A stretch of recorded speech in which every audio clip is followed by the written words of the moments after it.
Hola, ¿qué tal? Muy buenos. Good morning.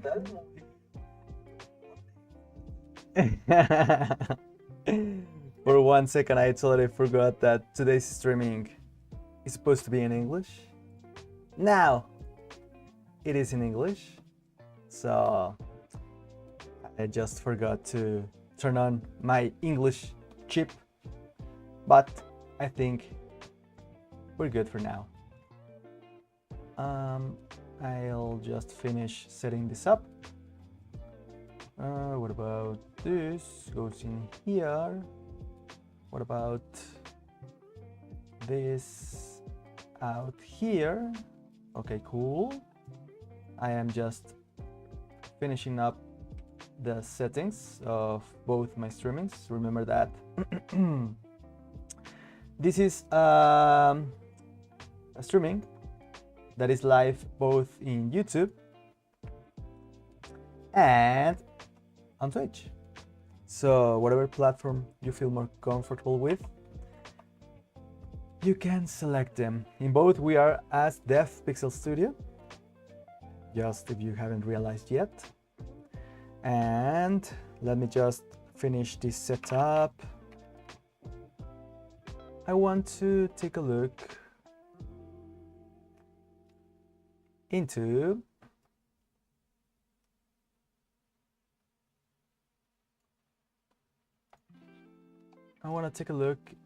a couple of things that I found earlier today. They look great. Oh, where is it? It is in here. January 3. So I will look for, here it is. Okay, cool. Cool. And I want to go into X Twitter. Remember that we are also on Twitter as Dev Pixel Studio. I do not post a lot. I think I haven't posted in many weeks, but who knows? Maybe one day I will. You just have to keep tuning in to figure it out, to find out. Okay. We are almost set. Okay, and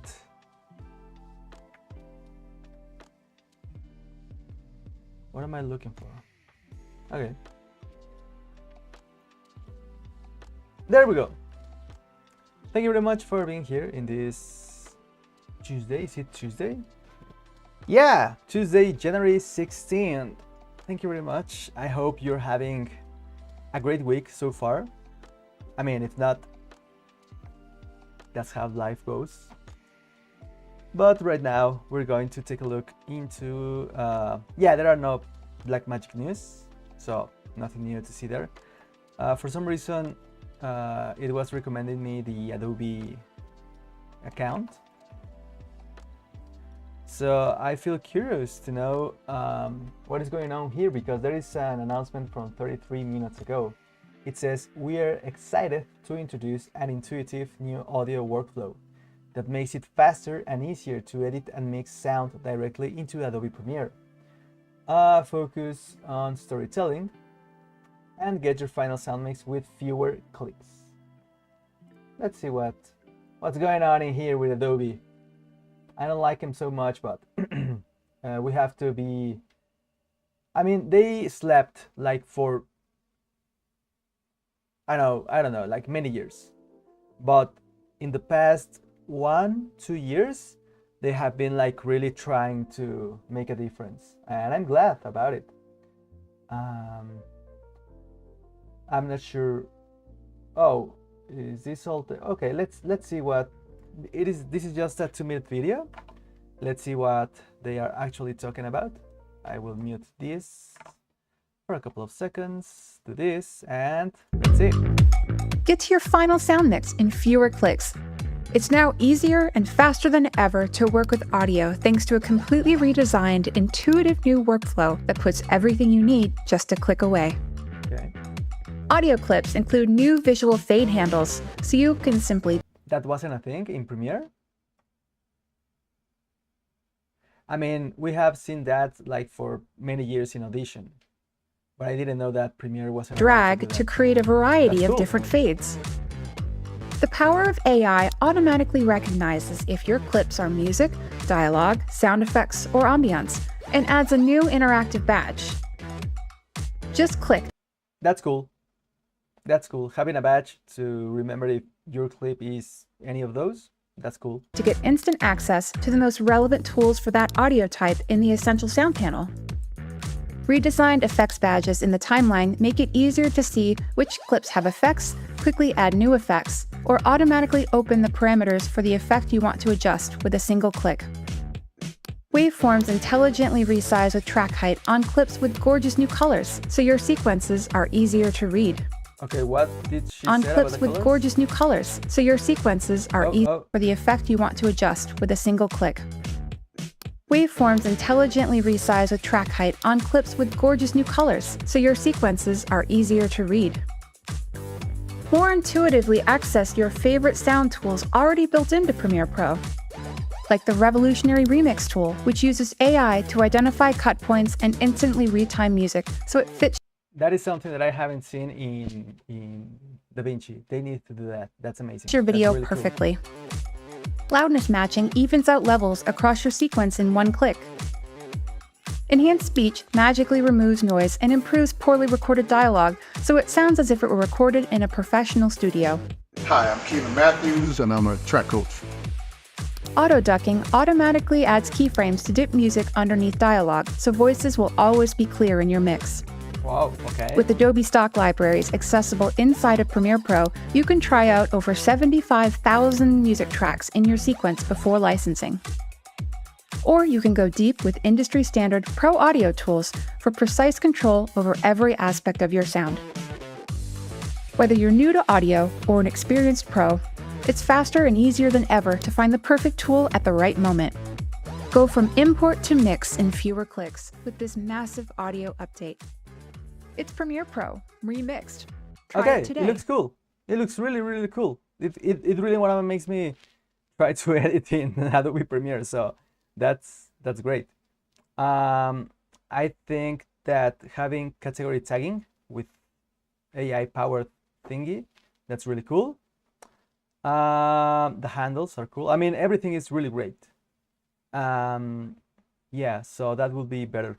The thing that I don't know and I'm not sure about is that if one editor does this in Premiere and they want to send it to other persons in the team, so an actual audio person, an actual VFX and etc. department, how are they supposed to do that? That's the thing that gets Premiere like behind every other software, because it is more focused in trying to do everything in there, and there are like not many options to get out of the Adobe environment. That's the only thing that, in my opinion, is not cool. Every other thing is, yeah, it's right. If you need to do, if you're a one-man band, you edit, you are your director, you do VFX, motion graphics, audio, etc. It's amazing. Yeah, it's absolutely perfect. But if you work with other people that use, I don't know, like Logic, Pro Tools, even DaVinci for color, or any other software for more dedicated stuff, I think that's where problems could arise. Because an XML or a AAF, it's not going to respect those tags. So, yeah. But it's cool. It's really cool. I like it. I like to see that they are actually working. I'm happy with that. Representation in front of blah, blah, blah. Okay, that's cool. A font, blah, blah, blah. We were got to play a supporting role in creating. Okay, interesting. Yeah, I mean, there are some editors that actually work in Premiere Pro. That's cool. Sharknado was edited in Premiere Pro. Oh, there were kind of a lot. There's scary movie around, zombies around.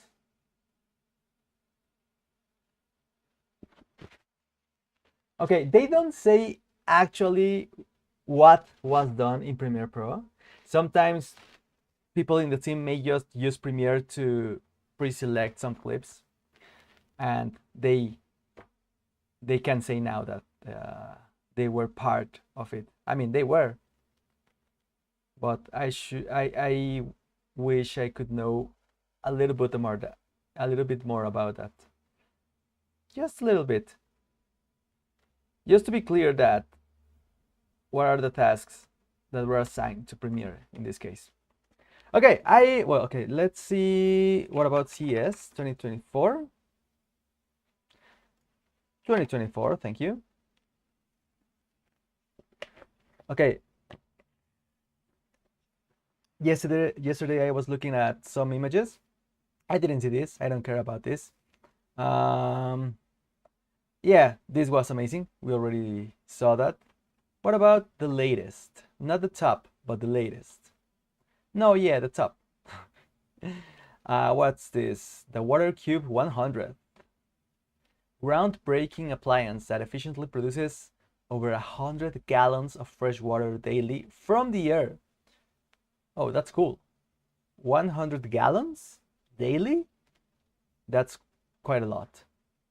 Because I've seen this, but they produce like much less water. Yeah, that looks cool.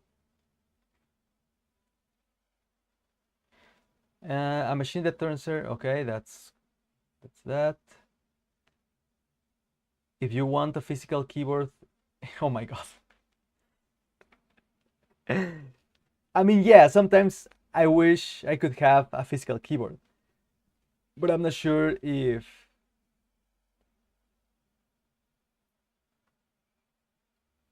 I don't know. I started laughing about this product, but now that I'm actually thinking about it, sometimes I do miss the physical keyboard. I mean, this is targeted like for people over 30, right? I mean, it's not for people in their 20s or teens. I mean, they are like absolutely used to typing on screens. Yeah, I don't know about that. It's interesting, but I'm not sure if.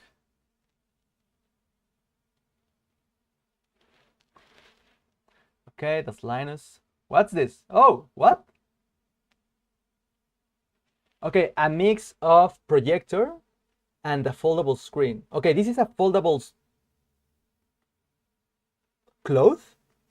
Cloth. Oh, and it has a projector on the back. Okay, this reminds me of.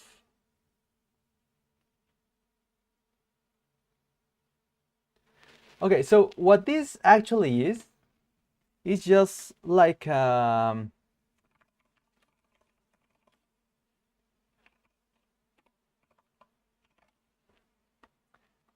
it's just it is this.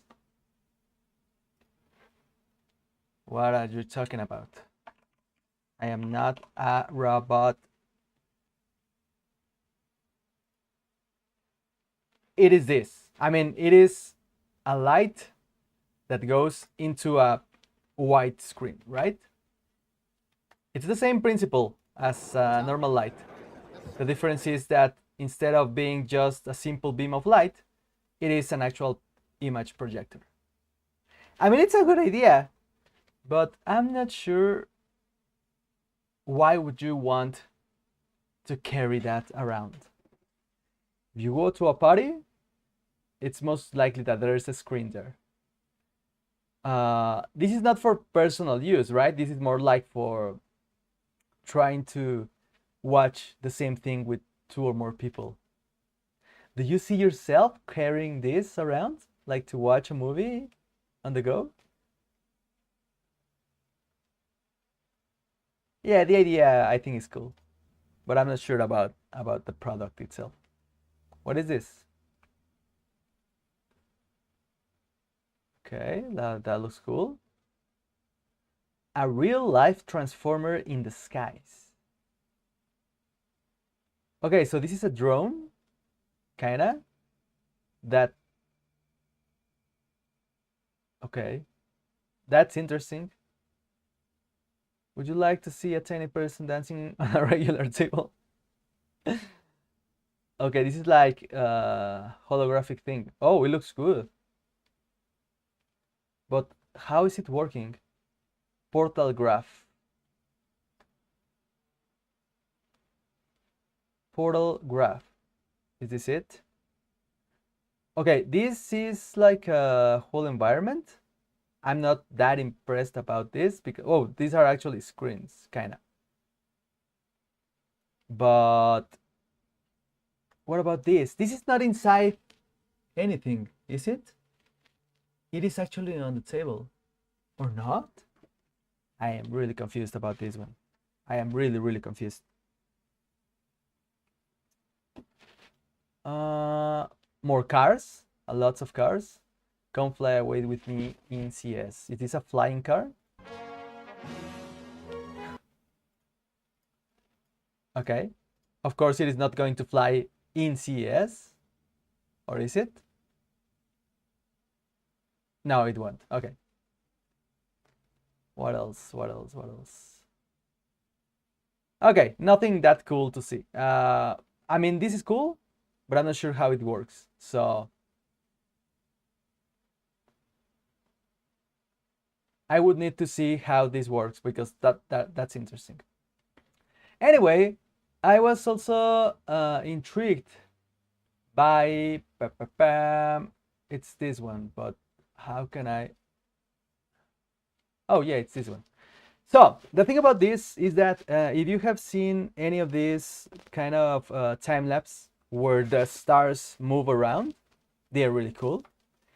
The thing is that if you stabilize the sky, you end up with Earth's rotation. And that is just amazing. I really like to see this. This is so cool. And I was thinking about actually trying it. I mean, I don't have any footage that I've done, any kind of time lapse myself. But I really think that it is interesting. This is really, really interesting. So maybe we should try that. I mean, we will have to just look for a footage that we can actually use like that. Let's go into Art Grid. This will be just an experiment as usual, but later we'll try to actually composite something. Time lapse stars. What about this?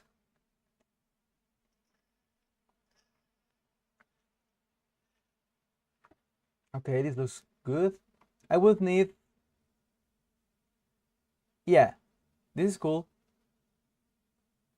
This is perfect, I think. The thing that I don't know is if I should use Mocha or what. Okay, let's try with this one. This looks cool. Or maybe this? Oh, this looks better. Yeah, this is better. Cool. Let's try this one. Check out my footage. I will try with the 4K. Of course I want a 4K. Oh, sorry.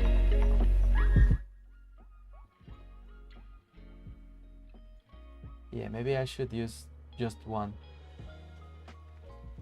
Okay. It is downloading. I will close this. What should I use? Mocha?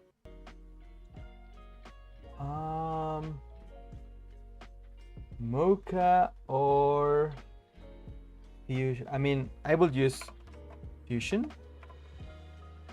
Well, first I will need to export this maybe with an EXR sequence, just to be sure that it is looking good.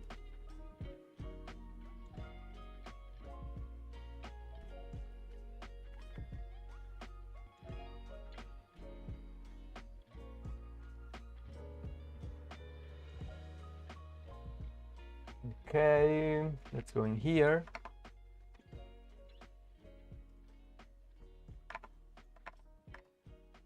And let's get this in here. Yeah, I don't need any specifics. What's the resolution of this one? 3840 by 21. Okay, so Ultra HD. That's perfect. So there's that. Save. We're going to edit. And we're going to select. Do we need? Oh, this looks amazing. That change is just great. Yeah, this is great. So I will need to point track this. Yeah, maybe a point tracker is enough. Let's try with this one.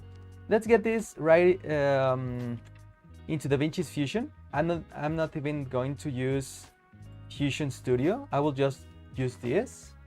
And let's try it. Let's give it a try. Okay, so what I'm going to do is place tracker. Just a normal tracker.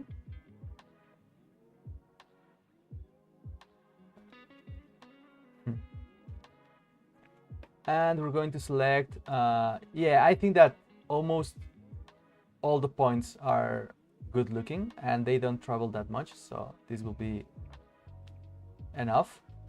And let's track this. Okay, this tracker is perfect. What if we go in here and we track backwards? That's cool, perfect.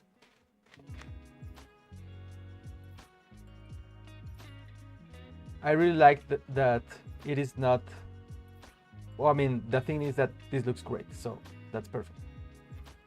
I will need to track a couple of other points. I do not remember. I will, okay, yes, I want this one. I will put this in here, a little bit smaller. Also, this will be smaller. But I don't remember how to... If I... how was that? Oh yes, path center.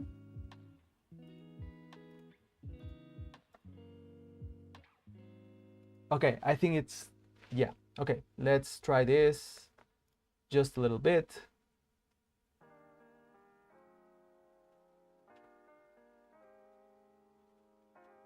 Yeah, it is going to end there. So what I will do is track center append and then select this and keep tracking. Yeah, and I think that what that will do, yes, it keeps the same motion, but I am just selecting like another thing. That's perfect. Cool. So I already got 2 trackers. Maybe, is that enough? Okay, let's try it. We're going to, I don't remember how to do this. It's the operation. I think it's match move. Foreground only? Or background only?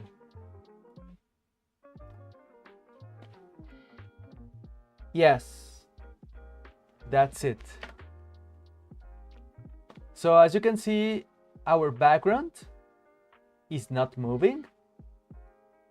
I mean, this is moving, but I just would need to add more trackers, right? I think. Let's try it. Let's get inside this tracker, none. And we're going to deselect this, add a 3rd tracker. That is going to be right. Oh, this looks really good. Yeah, I will select this one. Okay, and track it forwards. This will not need me to append anything, so this should be good.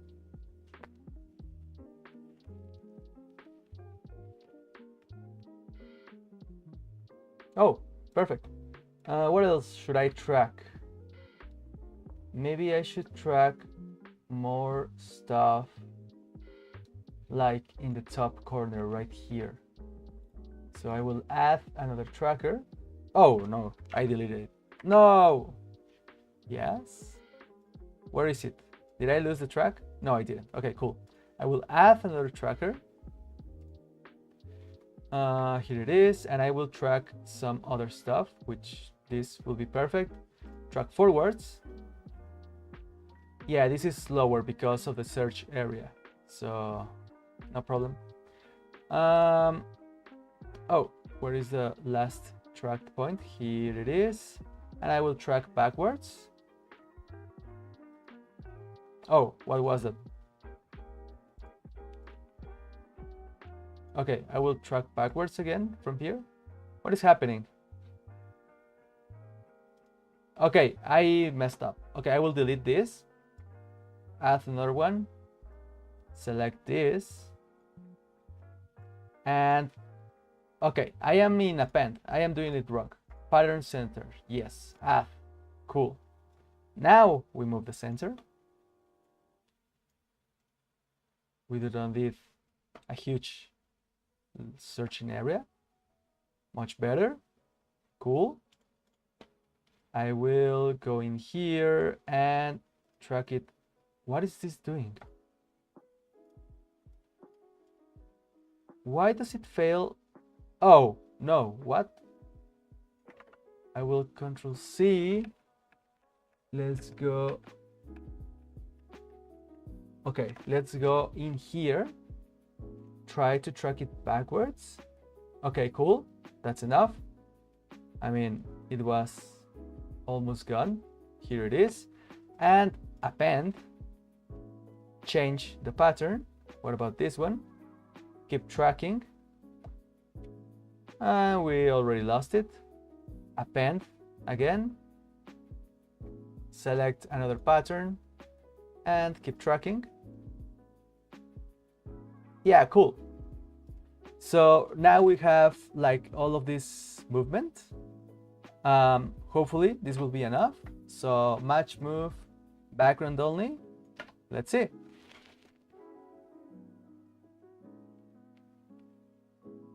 Okay, so once again, the background is not moving. I mean, it is being distorted. You know what? The thing that I liked about the example that we saw, let me get back into Instagram. Where was it? I think it was in here. In here.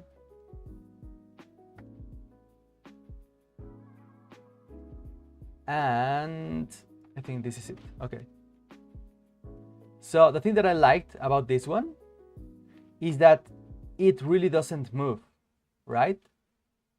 It is not being distorted. It is completely static. Maybe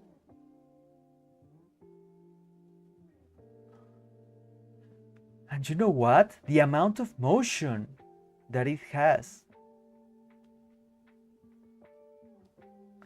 I think this looks even better than I expected. Oh my god, how they do this. The tracking on this one. So maybe, I mean, yeah, the resolution is not great. So maybe, but this is actually moving. Let me try something. Yeah, I was just using 1 point. Okay, my image, even if it is not moving, it is quite aggressive. I think that the movement in this one is like very... Okay, and you know what? The movement is not right. This is not that close to the pole, I think, to the north or south pole. So I think that is a problem. What if we select another footage?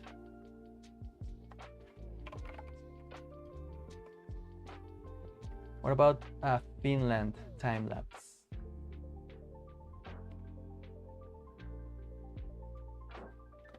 Let's see this one. Do you think this would work?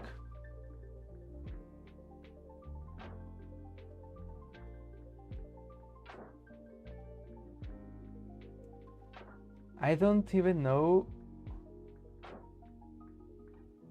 I mean, it looks amazing. Let's try. This is a Canon 6D.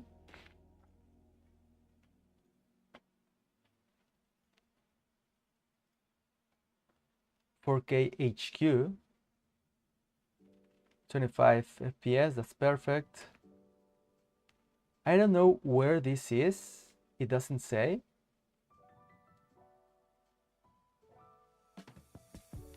But let's try.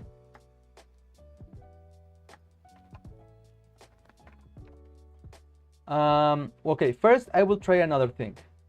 I mean, this stays here, but let's try with Mocha Pro. What if we make... I thought that this was going to be much easier, to be honest. I didn't think about the distortion of the background. Okay, so let's try here. I mean, this will be nuts, but I will try to do... No, you know what? No. First. I will delete this layer. I will create the thing that I don't want to be tracked, okay? I will tell this to subtract all of this. I mean, I will not even have to track it. That's perfect. Okay, cool. So now what I want to do is to set this as subtract. This is my tree. And what I will want to do is to create another mask that is going to be kind of huge. It's going to be all of this. And I will try... This is so dumb. This is not going... Okay, let's try.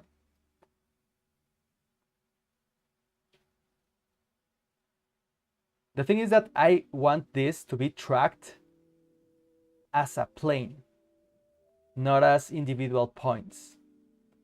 So my guess is that with this, we are actually going to get our distortion accurate for the stabilization. But I don't know, I may be wrong. Let's try.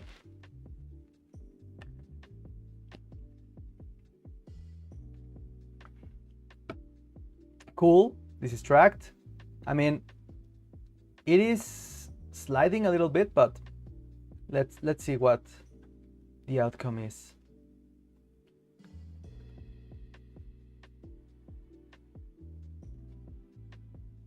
Maybe I should try to track a much smaller area.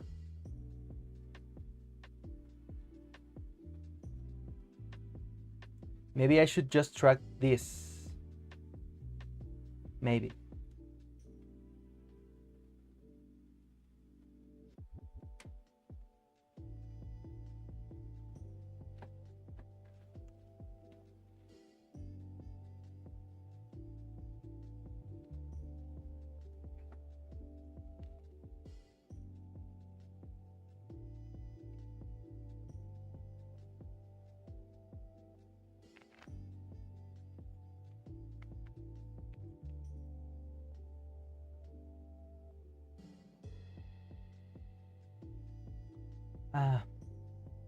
I'm not sure. Like, not at all.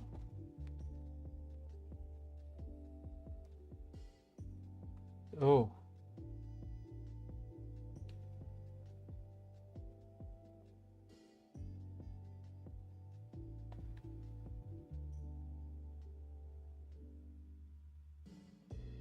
Okay, let's try. Let's see the tracking.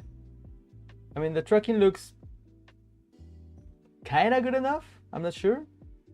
But let's try to go into stabilize, all motion. Let's see what happens.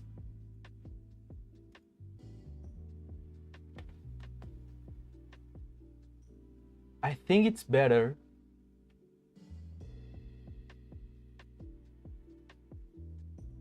Is it?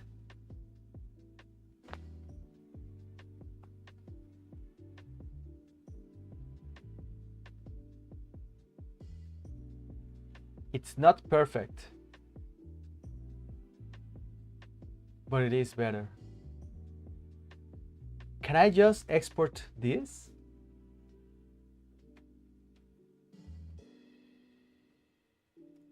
Stop. Export stabilized tracking data. Blackmagic comp. Okay, save. Oh no. Cancel. Copy to clipboard, maybe. Is this already stabilized? No, it's not. What if I paste it in here? Okay. Oh, it is actually...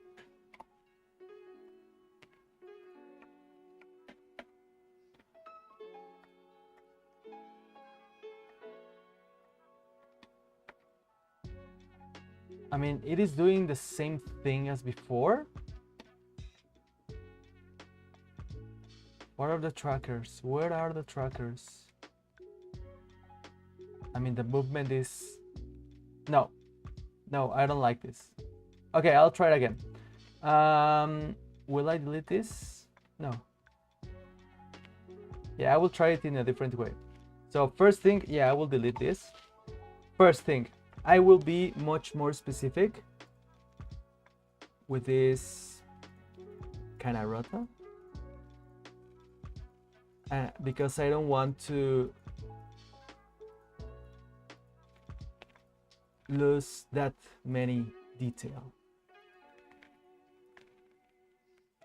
I will try to make this as tight and fast as possible. Maybe if I switch to my stylus, it would be better.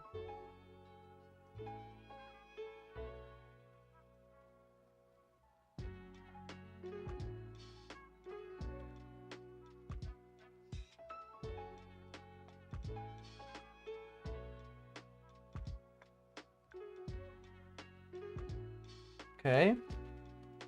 And let's go in here. Okay, there is something that I need to adjust, like a couple of points here and also here. Yeah, that's perfect. So, oh my god, no, I don't want to play back. There it is. Oh, there you go. What's the shortcut for the hand? X. Shortcut X and okay, shortcut X. Okay, with X, cool. So,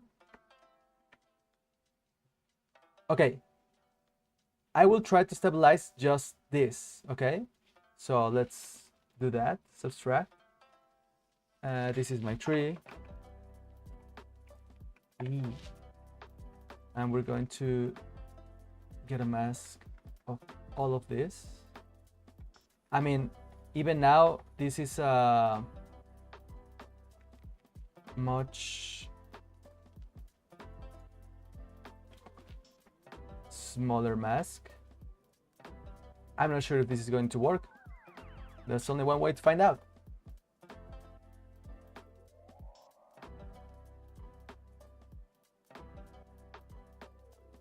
Is this too big still?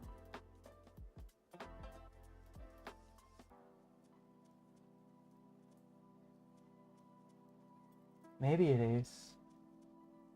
I don't know.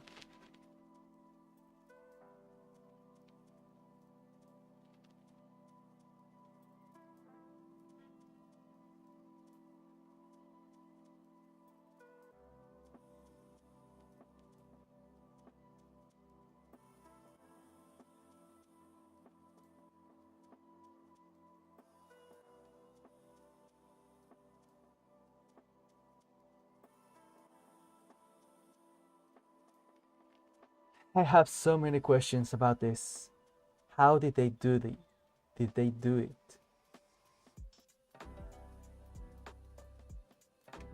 We also have to consider that the image should be like cropped in like so much. Okay, it's done. Oh, no, it's not.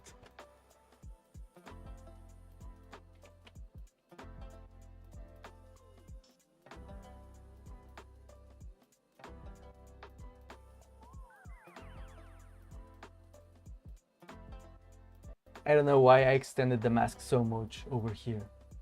It was not necessary.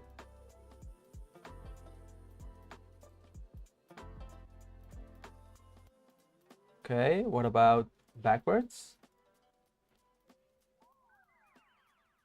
Oh, this is going to be interesting.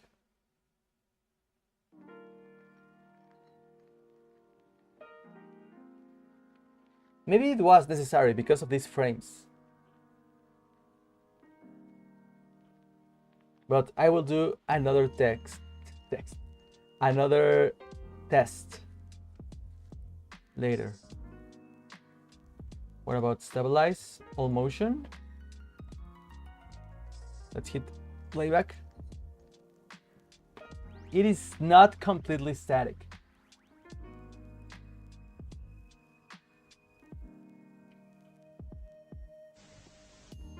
Like there is like a huge drift. And you know what? This is not getting out of frame. There's something wrong. Oh, it is. But it is also being distorted. What if I just... Okay, let's try something. Instead of shear, I will just select this. No scale, no rotation. I do need rotation. Okay, let's try this. So track this all over again.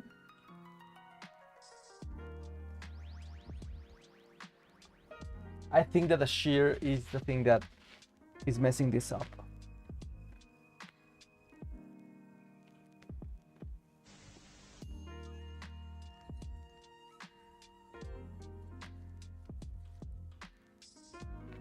Okay, it's done. Let's track it forwards.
Almost done. Cool. Yeah. Okay, so let's try to stabilize this. All motion. Okay, this is my mistake. Just X and Y. What about this? It is moving like so much. Why? Also the rotation.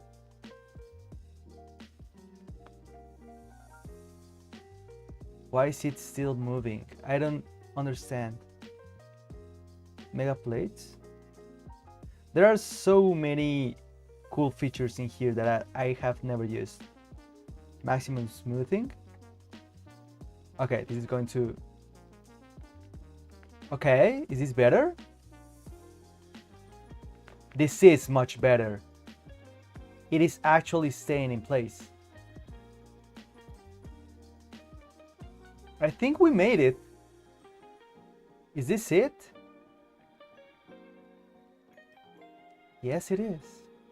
I mean, it is still shearing a little bit.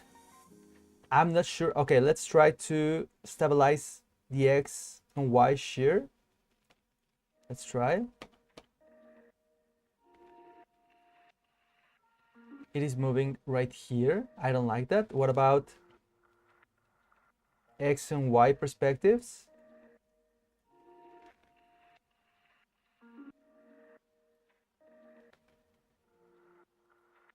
I think we kind of got it. What about all motion all over again, but with maximum smoothing? Yes, that's it. I think this is it. Okay, so how do I export? Remove lens distortion? No. I will try to save this. This is, oh, streaming number 13, lucky 13, that's great. And this is from Mocha. No, Fusion Comps. These are my Fusion Comps, and I will rename these as, I don't know, stabilized stars _1. Okay, save this. The thing is that I have no idea of how to stabilize this. Stabilize? Oh, can I do it in here? Oh, yes, I can. That's perfect. Thank you, Mocha. And you know what? What I'm going to do after this is just crop. I will just crop this. What? Okay, cool. I will do this. I will do this. I want like a vertical kind of composition. So what about 1080 by 1920? That's perfect. And let's just play with the offset. Oh, that's it. Okay, let's try.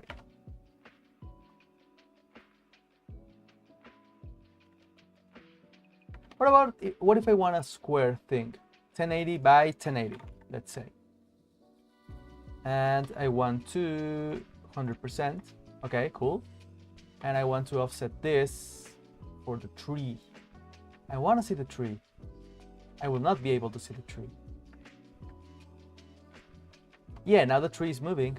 I mean, it is still stabilize view.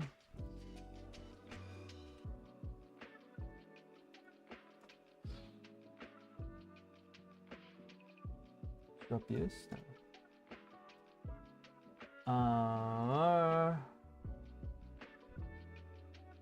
Stabilize on warp. What about this on warp? Nope. Stabilize warp. Hi. Okay, this is another thing. I mean, this should use the settings that I set in the Mocha app, right? Yeah, I don't like that. I really don't like that. Should I stabilize again this?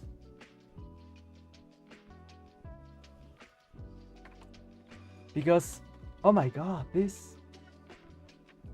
Let's get a look into the... Hey, what's up, Cinematic Films? We're trying to stabilize this shot. I am not sure how they did this. I thought I had it, but it's much more difficult than I expected. And I really want to make this right. Okay, so here is the video that we have as a reference. This is the reference. So as you can see, the X, Y position are not moving. I mean, this is stabilized, right? The thing is that in their example, it is perfect.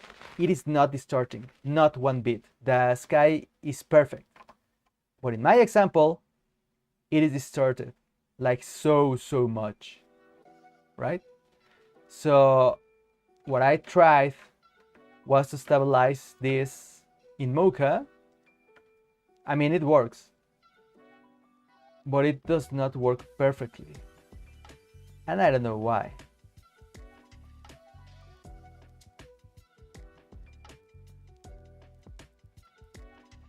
I don't know what they did in here. It is not just... is it just an image? No, it's not. And also, I hate that this looks so great, like so great, and mine doesn't. Okay, let's try with another footage. Let's see if that makes a difference. I think it will make a difference. but I'm not sure if it's going to be actually better. We'll see.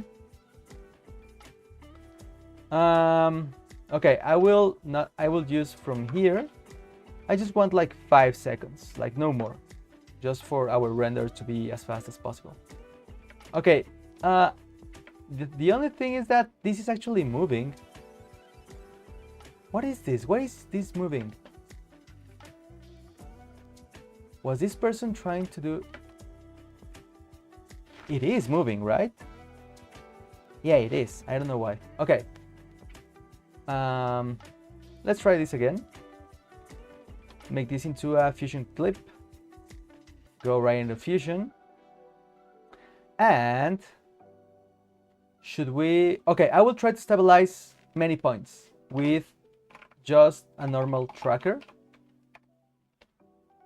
Some tracking points, like one in here. There's not that much motion. One in here. Let's try this spot right here. I will just select parts that are actually visible during the whole... You know what? I will select both of my points right in the, like in the corners, okay? So what I will try to accomplish by doing that is to try to have like as much information as possible. Okay, let's track both of them.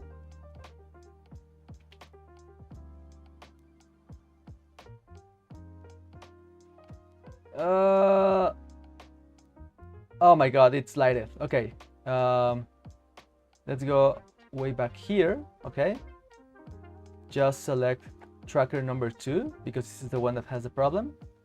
I will append from here to here maybe and try to track again. Cool. So this is my whole Oh, it is jumping. Why is it jumping? Oh no, it's not. No, it's cool. Okay, so I will activate both. Operation, match move, just the background. Thank you. Let's see.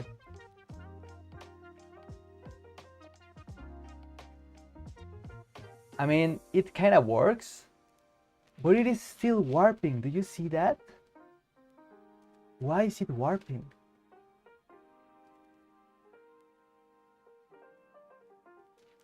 How can I get rid of that? How can I get rid of that? Mocha Pro, you go in here. Getting hot in here. Okay, let's try Mocha once again. Let's launch the UI. And I am going to select all of this so it doesn't get tracked. Okay, take this out, subtract. Is this good? Yes, it is. Maybe I will just create a keyframe right in here.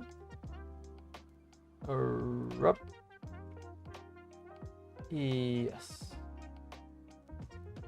Okay, I don't know why. Okay, let's take this in here and here and get out of here, get out of here. Cool. Subtract. Perfect. This is just our mat. And let's try to track. What should we track in here? Oh, maybe just this. The thing is that I am not really sure what parts of the footage I should actually track. That's the thing that kind of confuses me.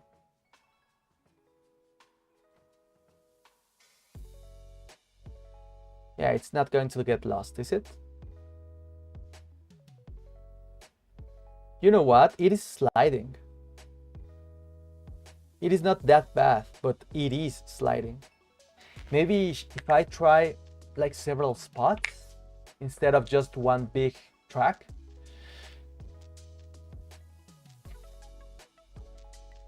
Okay, this is done. Let's go to stabilize, all motion, maximum smoothing. That's it. It is warping. It's still warping. But you know what? The clouds are actually accurate.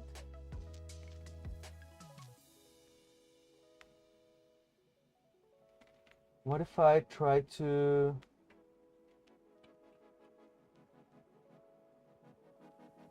reorient?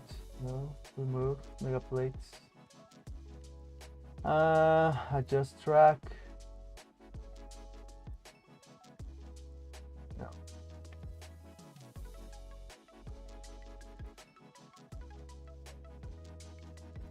Let's see if we can make... What is this? Warp mapping. And why I cannot use this. Let's... What about this? Is this better? Oh, this is better.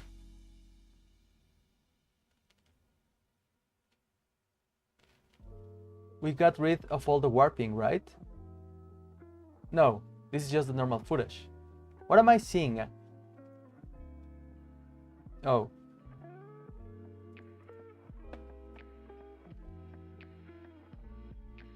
What if I first remove the shear, all the shearing, maximum smoothing, and then, okay, let's try this. Okay, let's save. I will, okay. And what I'm going to do is render this. The stabilized motion. No, it's, yeah, stabilized. Okay. And then I will try to do the other thing. So Mocha, but from this footage. Let's launch this. And try it the same way. First draw our masking here. This is not important, not as much. I just want to get rid of all of this area. Okay. And then this is going to be my subtract. I don't want to track this. This is my matte. And track all of this.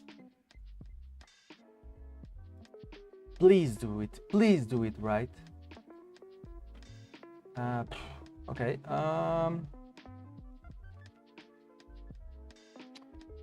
Okay. Perspective. Should we do perspective? Yeah, that's right.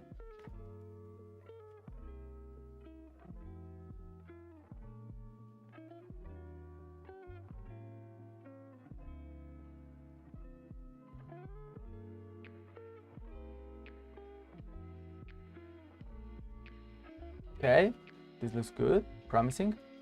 What about backwards?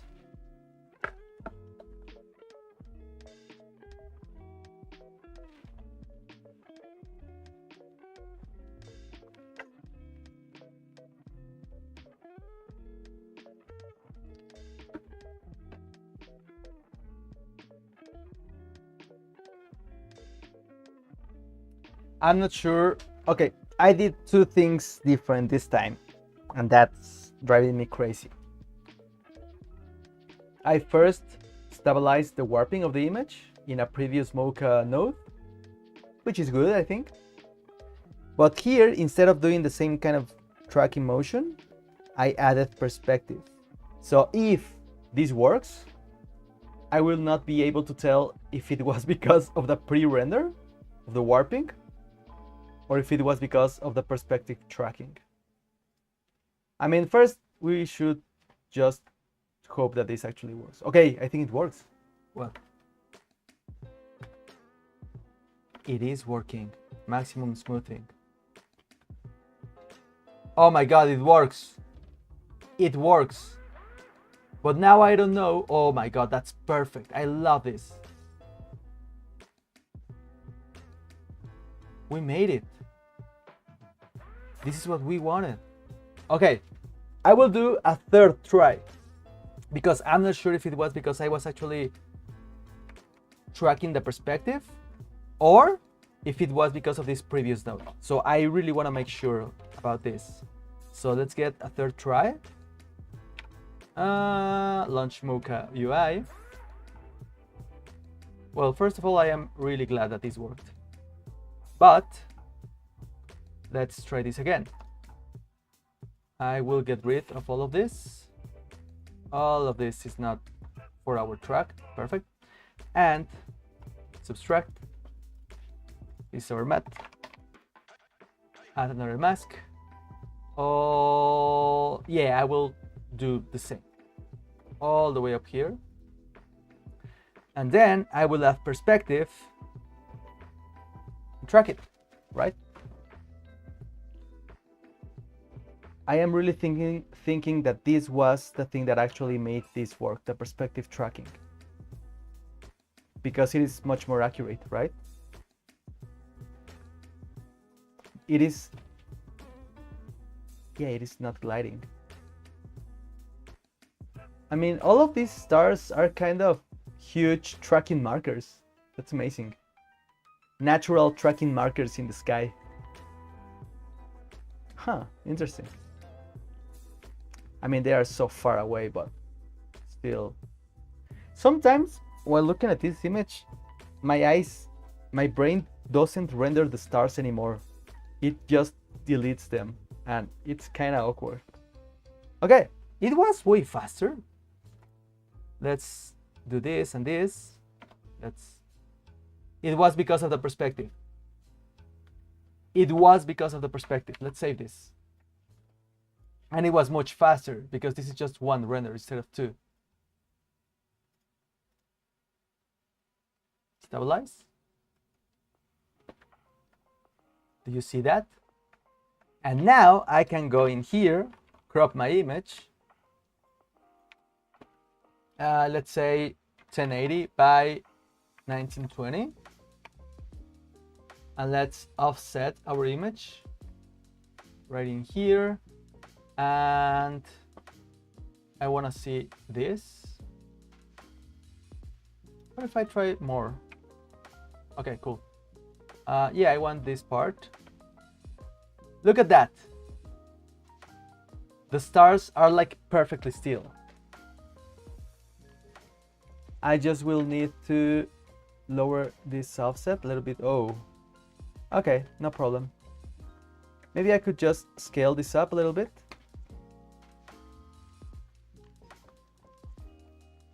Yes, that's perfect. And scale this a little bit more. What about the offset? Yeah, I think that's perfect. Okay, let's try.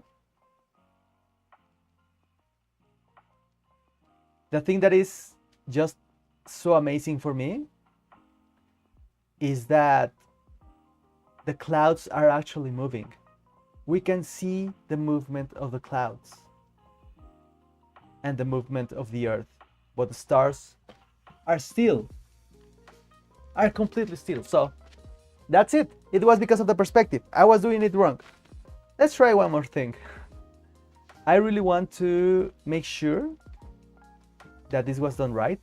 I will go back into this clip.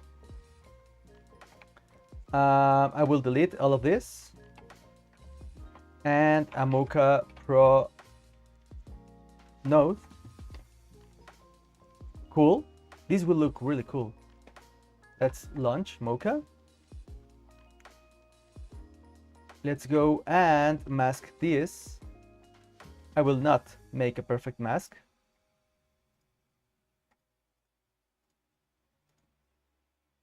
A good enough mask is almost always enough. At least for a garbage mat, you know? Of course, if you are actually doing some rotoscoping, you have to be precise about it. Yeah, I can do this in here and do this there. Bam. Let's try this in here. Also this in here. Yeah, perfect. Kinda. Subtract. And this is our mat of the tree. Let's track all of this. I need as much distortion information as possible. perspective. Track away. Okay, so while this is tracking, we will make a brief pause. I will be back in a minute.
I am back. Hey, sector urbano.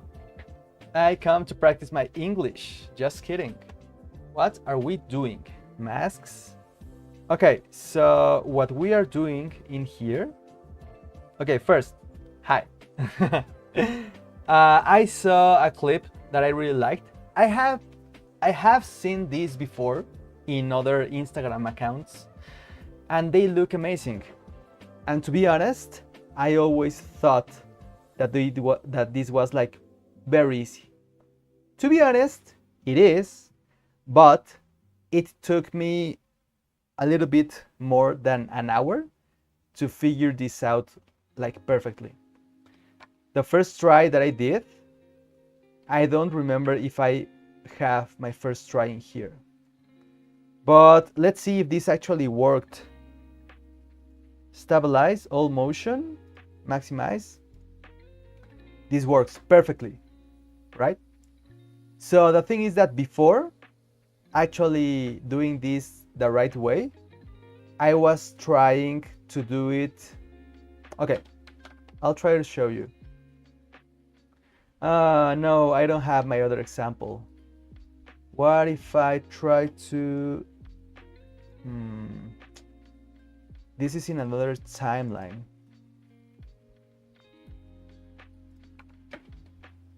Is this it?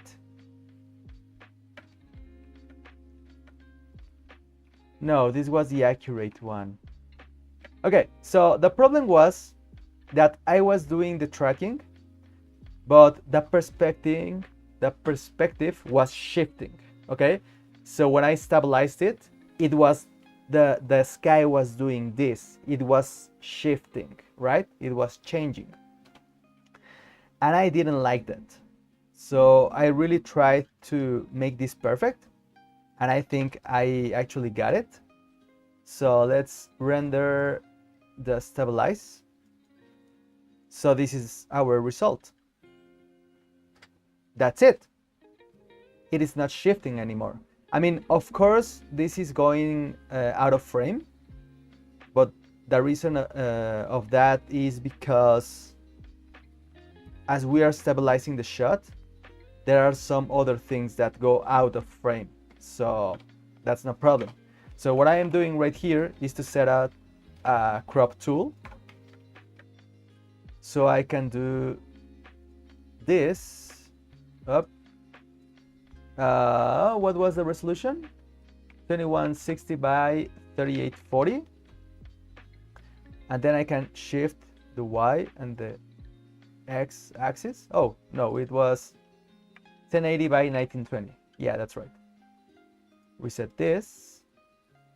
And what I want to see is the actual tree. That's perfect. Let's say 2000, a little bit less. Cool. And I was going to rotate the image. I will not. I will just do a transform before. A little bit more of size. Cool. This is the end result.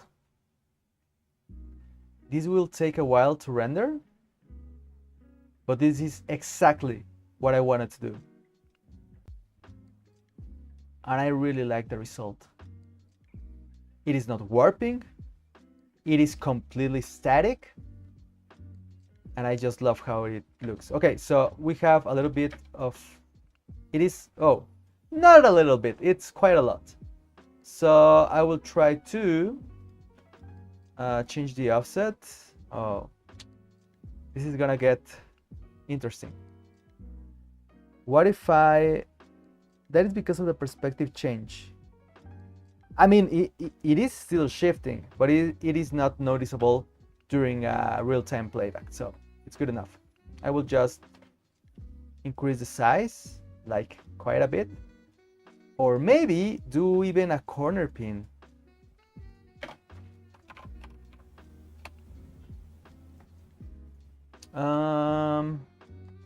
So I will try to do this here.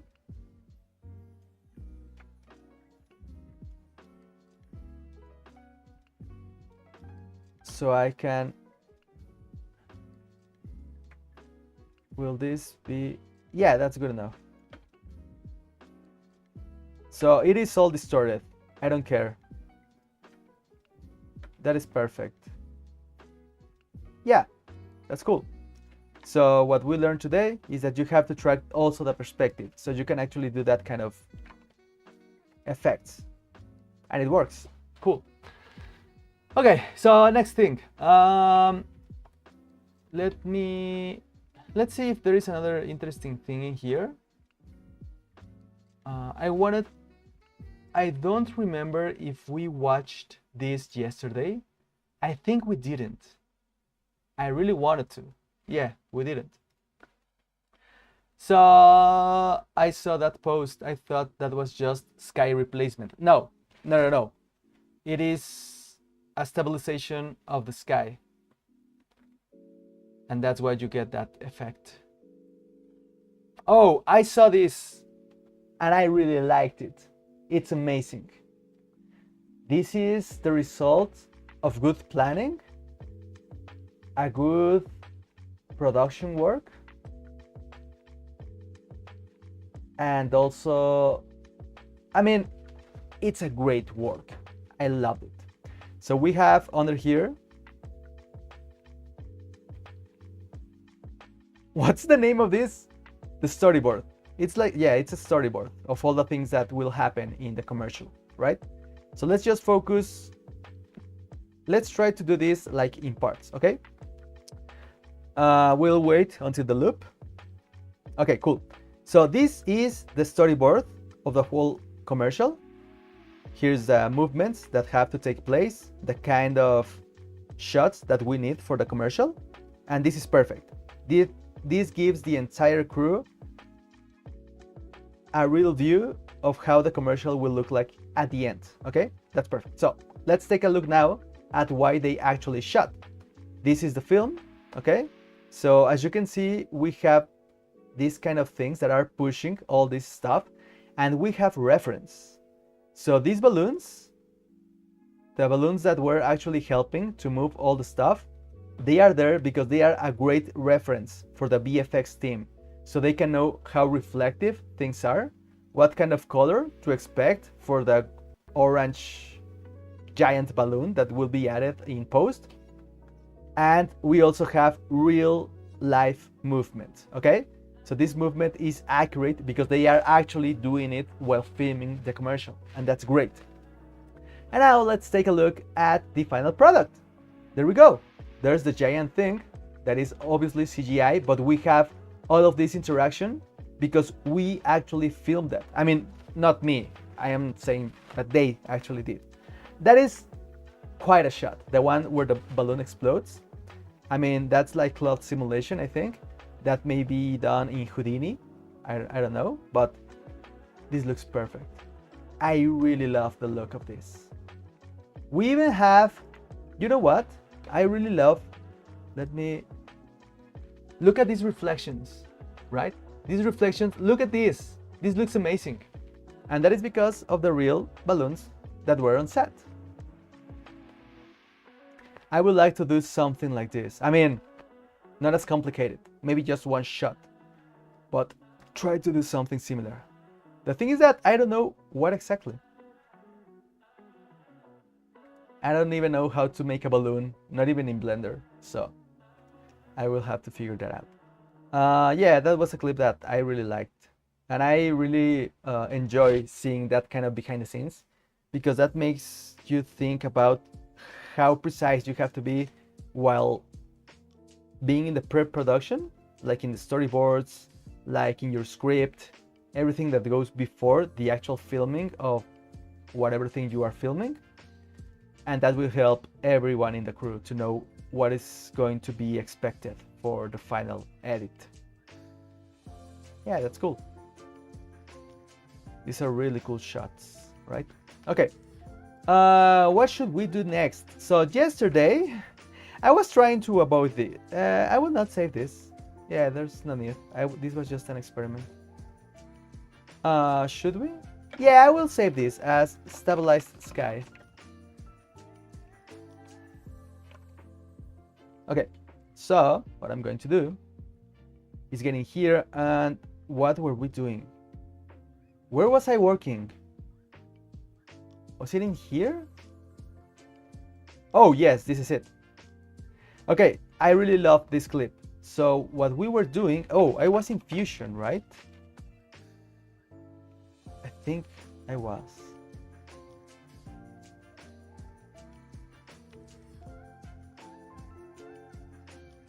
Yeah, so I will open. This was from the 12th. Where are my Fusion comps? Come on, Daniel. Version 3, obviously.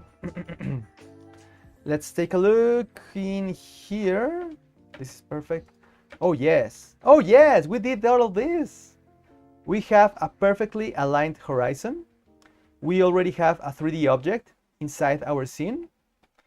We already have Rota, both of these girls. I mean, the heads are a little off. Just enough so this is not perfect. I will try. What should we do? Try to do it with the magic mask? Or should we try to do it with actual rotoscoping? I will try the magic mask, to be honest. Yeah, magic mask will be the way to go. I don't know if this is going to be handled the right way. Let's try. Have you used Omniscope? Not really. I don't feel the need for it unless I did much more color work. If you do color for a living, I think that could be a really cool tool to have, because for me, the built-in scopes inside DaVinci are enough. I do not need to have like an extra monitor for all that information. So yeah, but it's a great piece of software, or plugin actually. Okay, let's try this in here. Oh, I am working with the sRGB. Why is this not linear? Why am I working in sRGB instead of linear?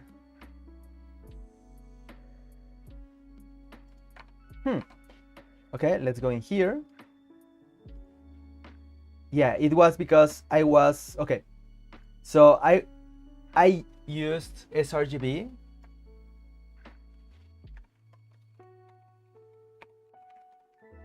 What am I doing? I was using an sRGB transformation, so I could actually work inside Synthesize because I prefer to use sRGB. But for compositing, linear is the way to go. So we're going to use sRGB linear. That's perfect. I am going to export this in number 13, EXR sequence. This is going to be my original shot linear.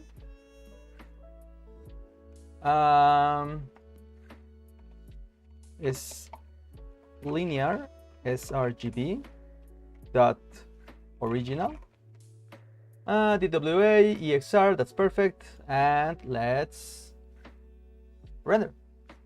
Oh, that's so fast. Cool. Okay, so now what I'm going to do is replace this sequence with my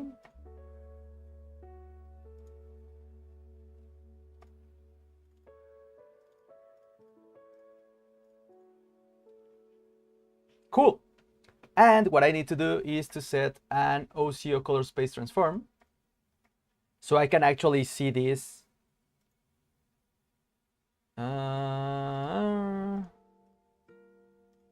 Yeah, as it would look in the final edit. And now, I mean, it doesn't look better because the matte is so messed up, but we're going to be able to work much better. Okay, cool. I don't need to track everything in this, okay? I just need the heads. The heads are the ones that are messing up my workflow. The thing is that I am not able to select.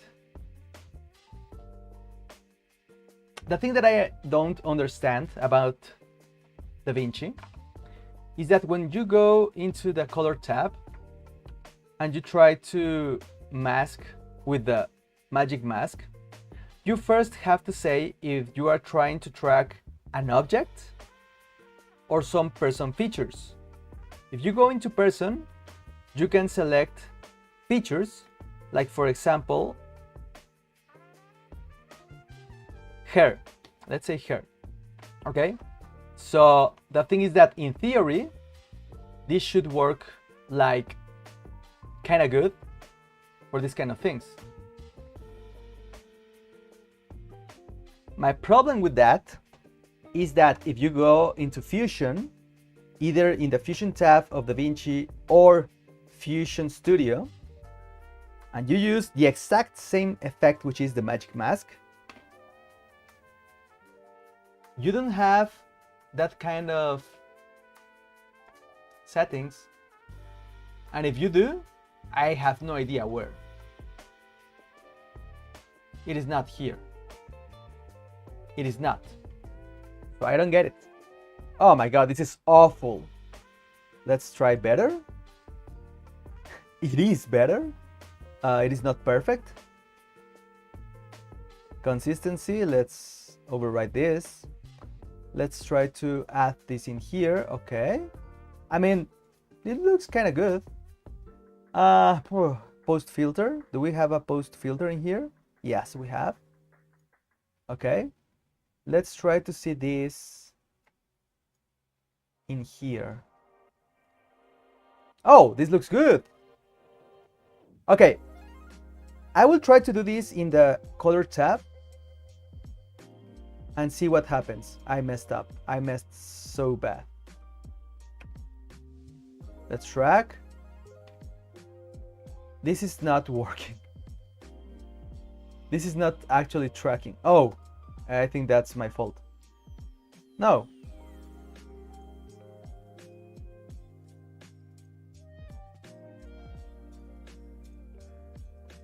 This is not tracking, so let's get back into Fusion. Let's try it in here.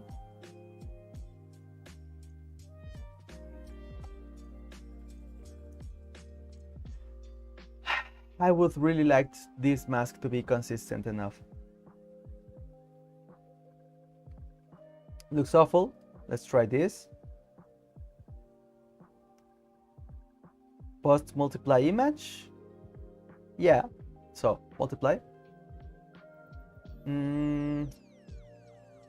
I do not like how it looks.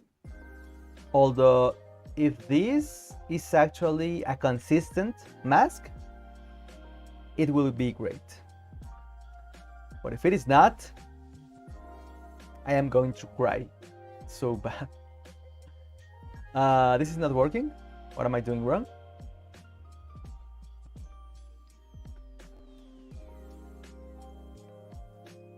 My computer is about to take off. So ready to launch. Oh my god, that's awful, my man. What's going on in here? What are you doing? Okay, let's close DaVinci. Because yeah, I'm exaggerating like so hard. Okay. Let's subtract this. I don't need it. I don't need this. Oh my god, this is... Okay, I will delete this.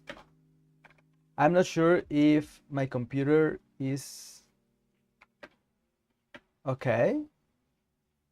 I mean, the playback is great because this is an EXR, okay? So let's try this again. Let's do better. Refine range. I don't know what this means. Refine range.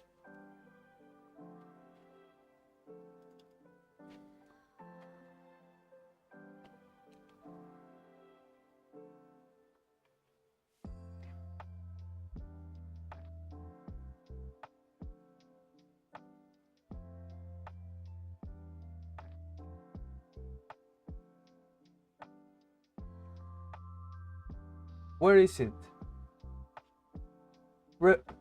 No. Where was it? It's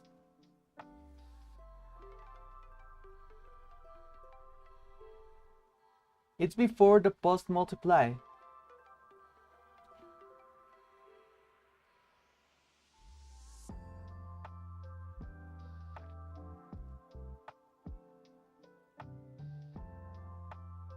And it doesn't say. I mean, process frames.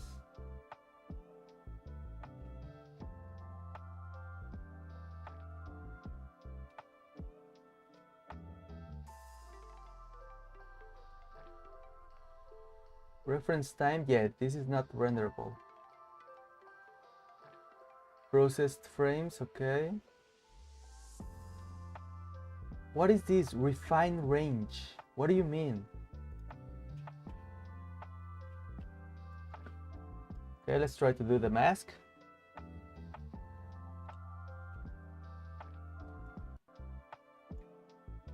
What? What about if I do this? What?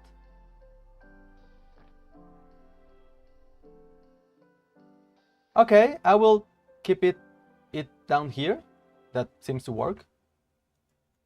This is like so much feathering. I don't need that. When I don't have, oh, yes, I have. Gamma? Okay. Threshold maybe? Yes. Okay, I will try to refine this after tracking. If this wants to track it. It does not want to track me. Oh, yes, it does. Okay. This seems good enough. Let's try it. It is not consistent. That's the thing that I'm so worried about.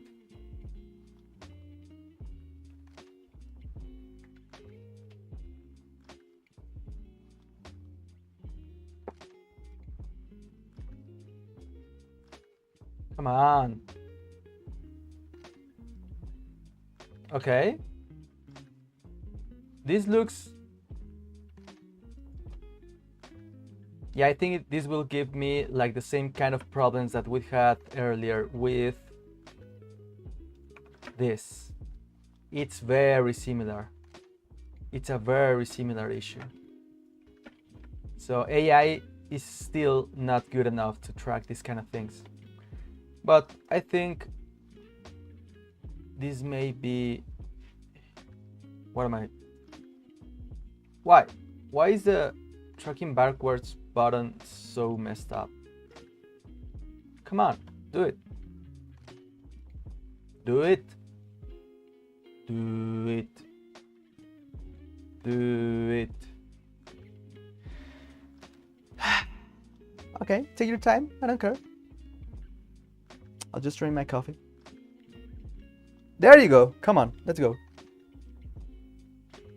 I don't know why it is taking so long to do the backwards tracking. It shouldn't be this way. I mean, this is an EXR sequence. It shouldn't be that bad, but it is.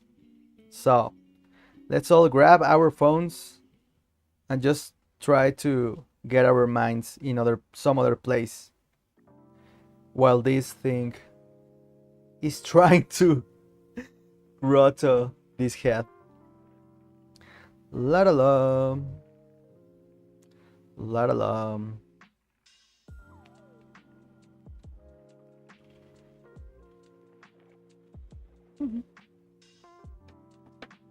Oh my god, this is so slow. Why? I will try some... I mean, to be honest, this is not going to be great, okay? So I will stop this. Yeah, look at that. That's awful. I will try to do it the faster way, okay? So what this will do is to be faster. So scientific. And I will try, I mean, I will do the exact same thing that the better thing was doing, which is just blurring the whole mat.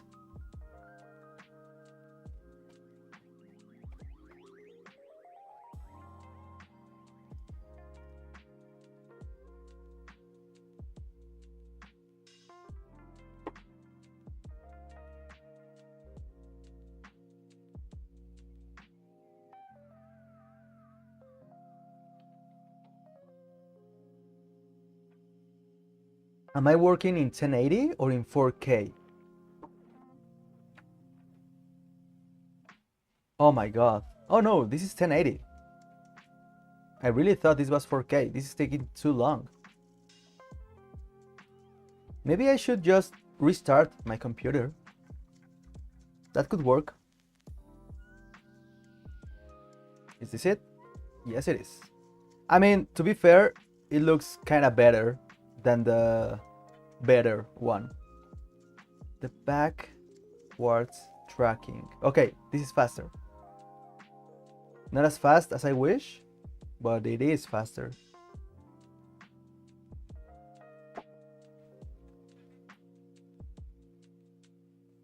Dun, dun, dun, dun, dun, dun, dun, dun, dun.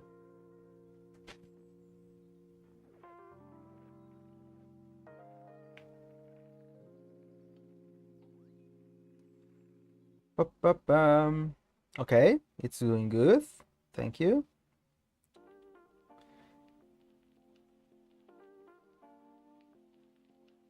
Yesterday, my bank was doing some very weird stuff. I really got scared.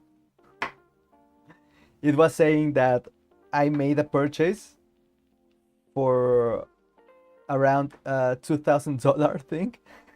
And I really freaked out. I was freaking out. And I started trying to get into the chat with them. It was not working. I actually tried to call them. You know, it is an emergency when I call, right? So they were not answering. There was like a 10-minute waiting line. And after 20 minutes of staying in the phone, it was still a 10-minute wait time. So I thought they are not going to answer. But fortunately, after all that, they sent like an email, like a general mail, not just for me, but for all the clients. And they were like, oh, we messed up. We are trying to fix this, so don't worry. And I was like, why? Why do you do that to me? Why? It was so awful. Oh yeah, that happened yesterday. The good thing is that I mean, I was not going to pay for that because it was nothing that I actually purchased or stuff. But I was thinking like, yeah, I'm going to get rid of this card and I will never use it again and I will never pay any of this. Oh, this looks so wrong. So wrong. In so many ways. You know what? Let's do it the right way. Let's use silhouette. I don't care. I have never used it. Yes, I do. But I'm so mad that this is not working. And to be honest, this is not a hard tracking. Let's do it the right way. Silhouette. Come on. Do I have the current version of Silhouette? There was a product in Mexico, at least. I don't know if it was in any other country. It was called Silhouette 40. In Spanish, Silhouette 40. And it was I don't even remember what kind of product it was. I just remember that it was to lose weight. So what they said was, oh yes, with Silhouette 40, you are going to lose so much weight.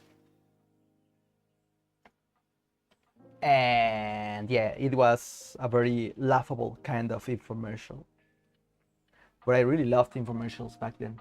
Okay, I'm going to do a roto. That's cool. Okay. We'll create a project. Okay. So the thing with Silhouette 40, Silhouette is that it is especially made for the roto. But I just used it like for a couple of live streams some time ago. And I don't remember absolutely anything of what I learned back then. So you will have to be patient with me. Input, roto, output. Okay, so the roto goes in here.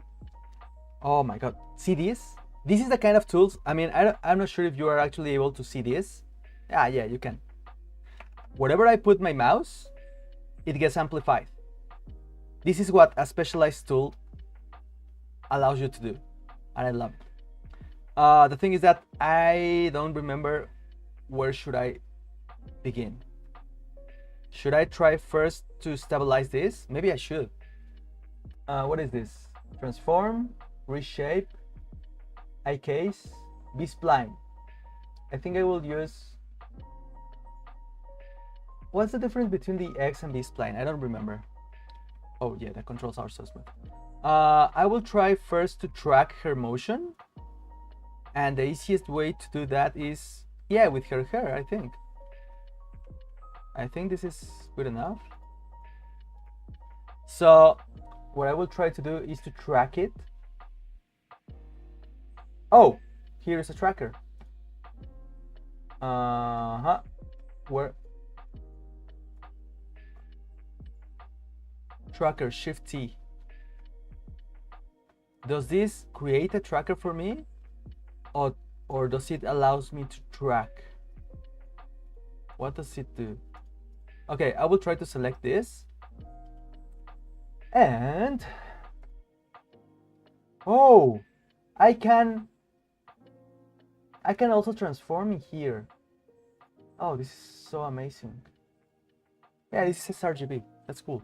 Okay, so where?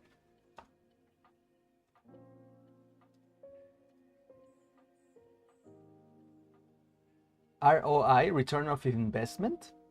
What are you talking about? Stabilize. Yeah, but I first should actually track this. Point track, cool. Oh, I can. There is a Mocha tracker inside of Silhouette.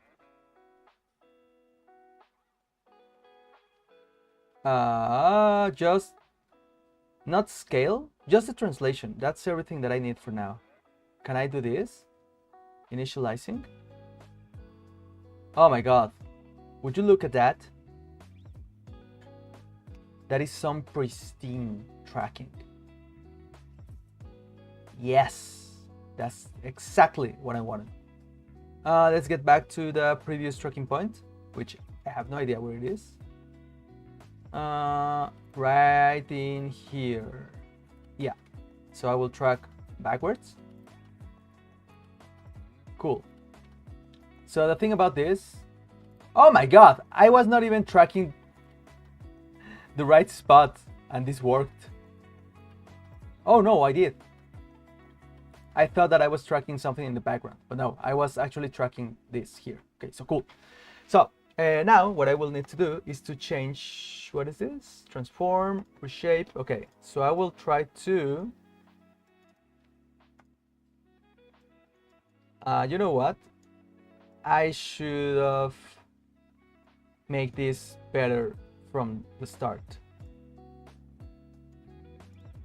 Can I add more points? Like, oh yes, oh no, I can. Monsieur. Hello, monsieur. Hello, monsieur. How are you doing, monsieur? Am I speaking French, monsieur? Hello, monsieur Silhouette. Where is this? This is not going to be good enough. It is not. Oh, and I'm creating like, okay. I will delete this, but can I just, how can I stabilize this?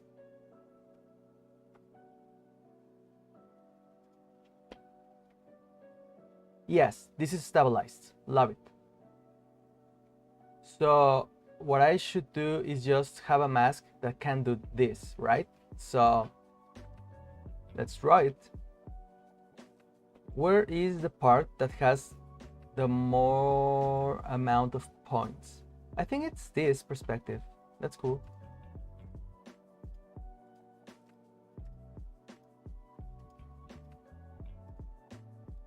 I should not try to do so many points.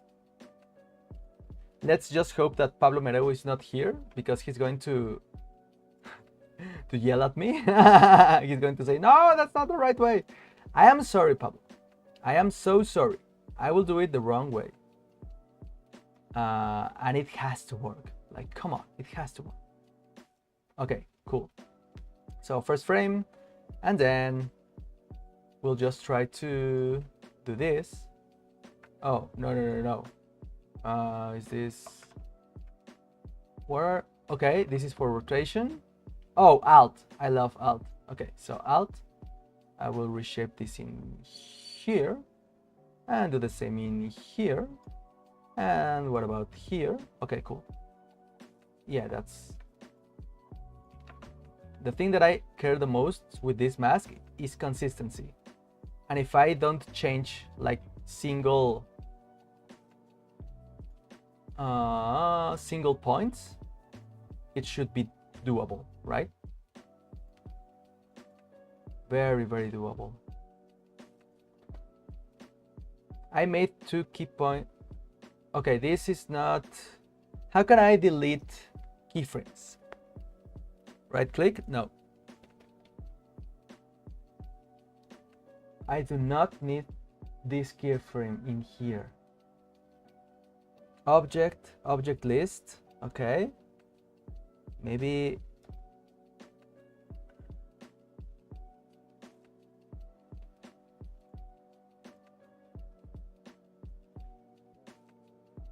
Prevent field dragging. There should be a way to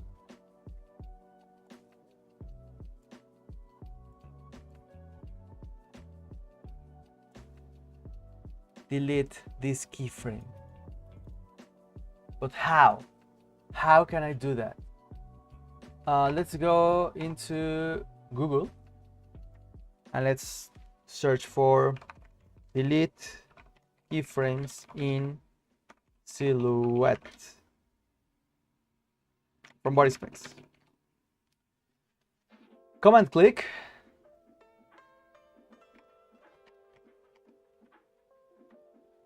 No. This is not it. On a position path key. How do I delete keyframes in Silhouette? Okay, let's try this. And then you can see that this section here. Okay, let's la la la la la la la la la la la.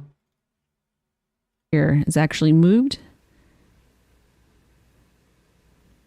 And then you get rippling where you have points just ripple across the edge of the shape. Yes. So we'll just delete this keyframe. I'm going to select the keyframe inside the timeline and hit delete. Okay, so it is there. Okay, this is because I am. Oh, cool. Here are the keyframes. So delete this one. Yes, amazing. Thank you very much. That's perfect. I will give him a like. Why I love Envato? No, not Envato. Okay, cool. So, oh my god, this has just 600 views with just 20 likes. Not cool. Not cool. Okay, so this looks better. Like right away is much better. What about... Okay, so this is...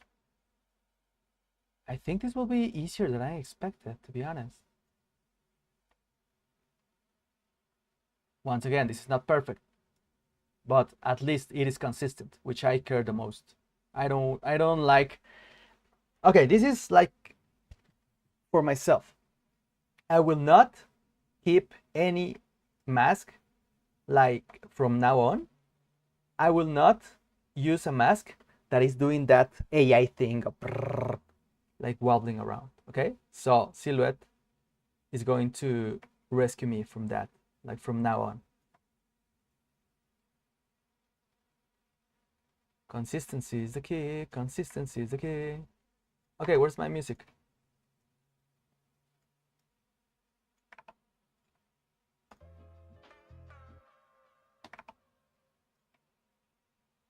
Music.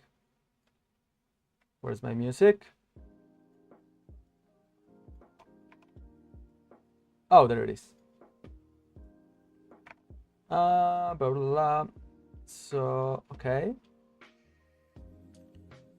I mean, these parts of the hair, I will not try to fix that. I mean, I'm not that of a perfectionist, okay? So we'll have just to deal with that. Cool. Maybe, okay, I will just try to move this. Can I? Oh, yes, I can. I will just move this in here. Let's see what happened. Yeah, cool. And I do not have... Okay, let's go. That's good enough, good enough. Yeah. What about this? There is like one spot which I don't like that much, but it's not that big of a deal, right? I mean, these hairs I will not do.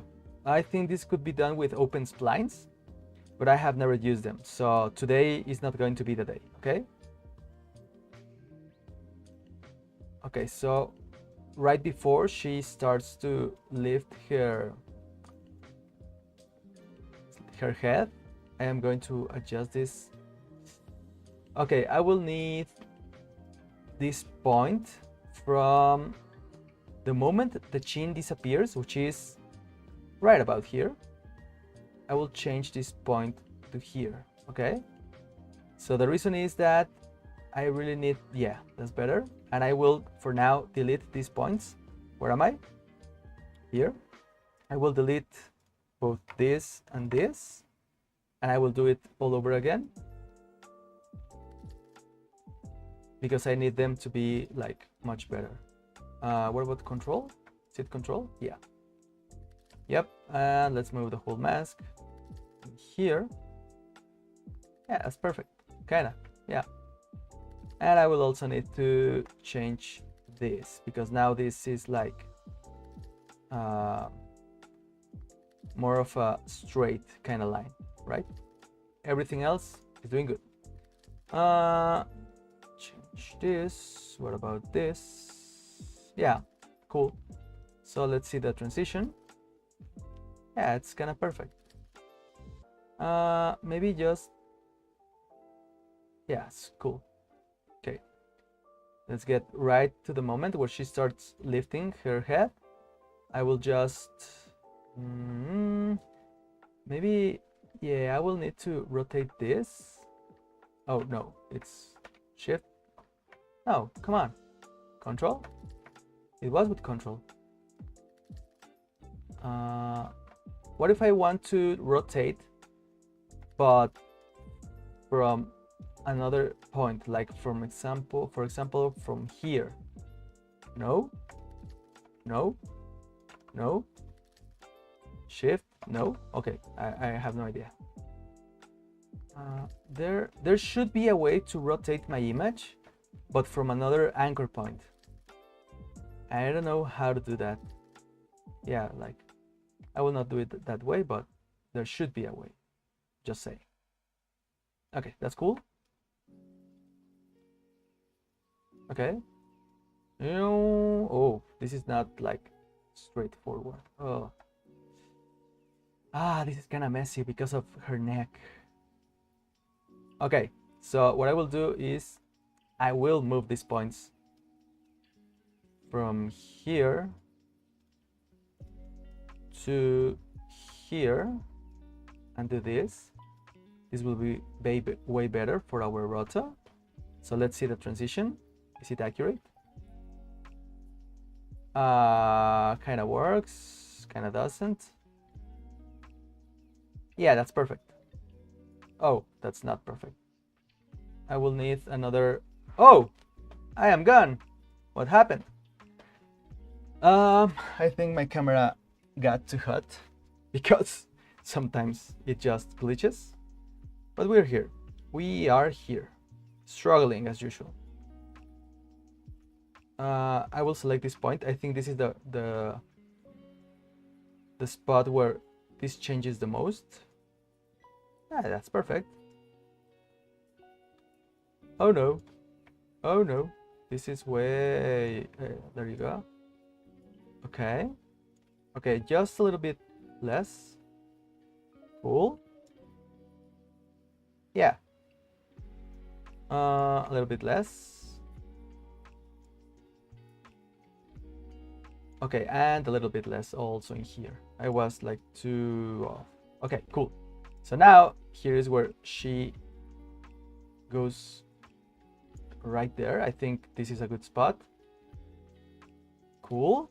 What about this? Cool. And this in here. And I will also move this point. Which one? This one. Here. Okay. So let's see the motion.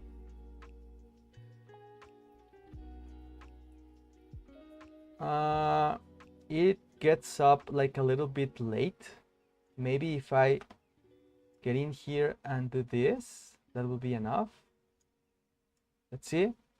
Yeah, much better. I mean, it kind of moves like right here. So let's take this just a little bit.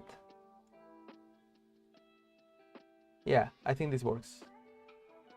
And I will try to just... Where does she stop getting upwards? I think it's here. Okay, so here we're going to do this.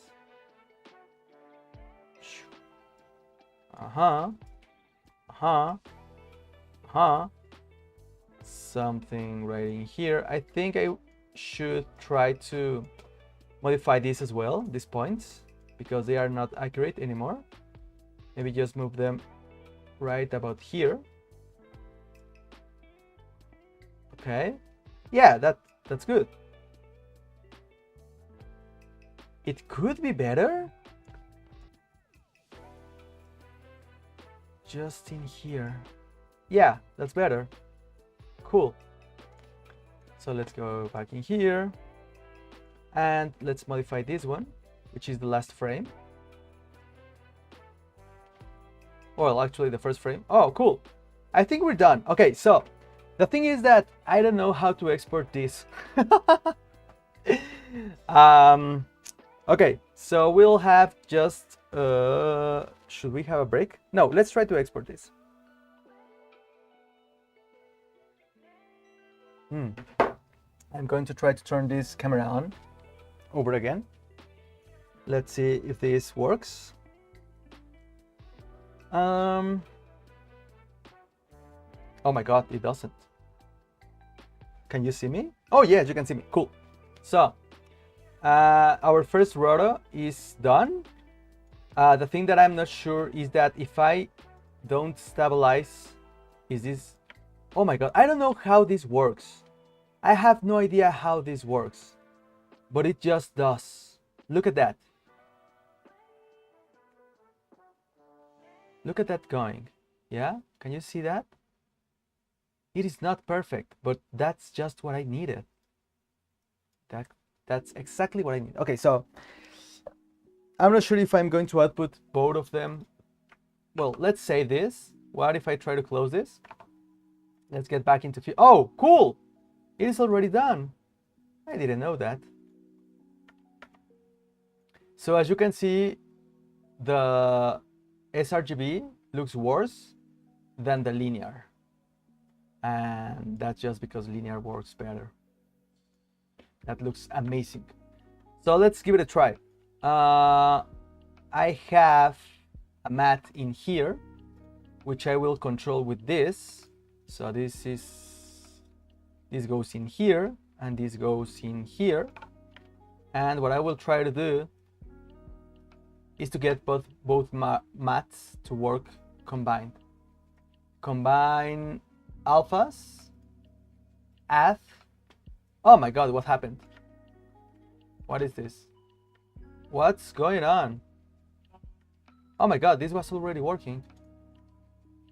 What happened? Is it because of this? Oh dude, no.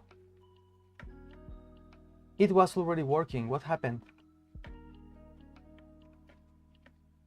What did I do? Okay, let's try to control Z all the way up to this right here. Oh, dude. What did I do? Render alpha only? No. Source alpha, clear, paint, source, hold frame. I am not holding any kind of frame. Why are you doing this to me? Let's open the interface of Silhouette.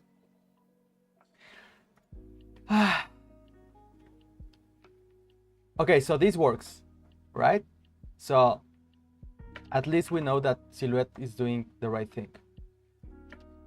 But when I try to see it in here, output composite, why is it holding the frame? I have no idea what is happening. What if I go to the output? Yeah, XR. Let's say DWA.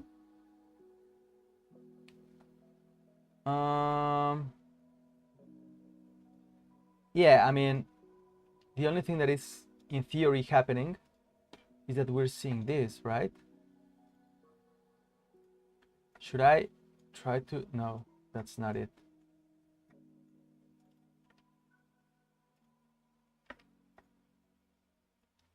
What happened? I am not stabilizing. I am. This is the shot. What's happening? Output cutout. Paint. Roto. Render alpha only.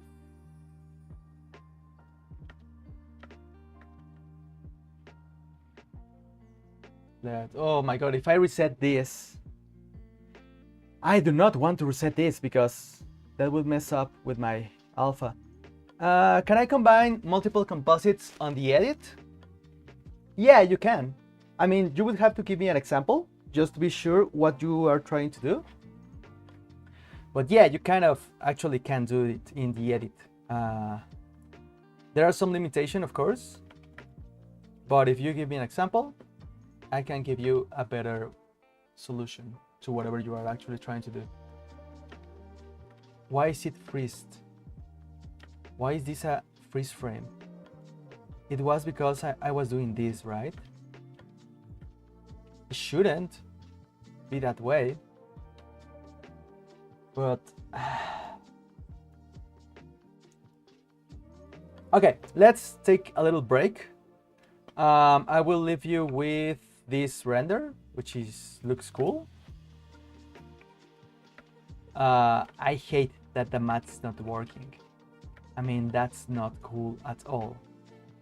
Okay, when I return, I will try to reset Fusion. Maybe that's it. I will save this. So I'll be back in a couple of minutes.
Okay, so now we're back.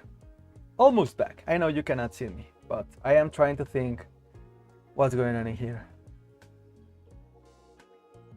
Okay, this is a perfect moment to answer questions. If you have any question about DaVinci, Fusion, or anything related to that matter, please feel free to make your comment and we will try to think about a solution.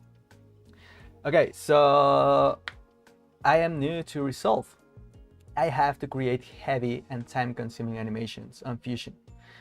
If I create multiple short animated composites, it can help me to save some time and I won't have to start all over again. When I combine multiple composites, it does not render.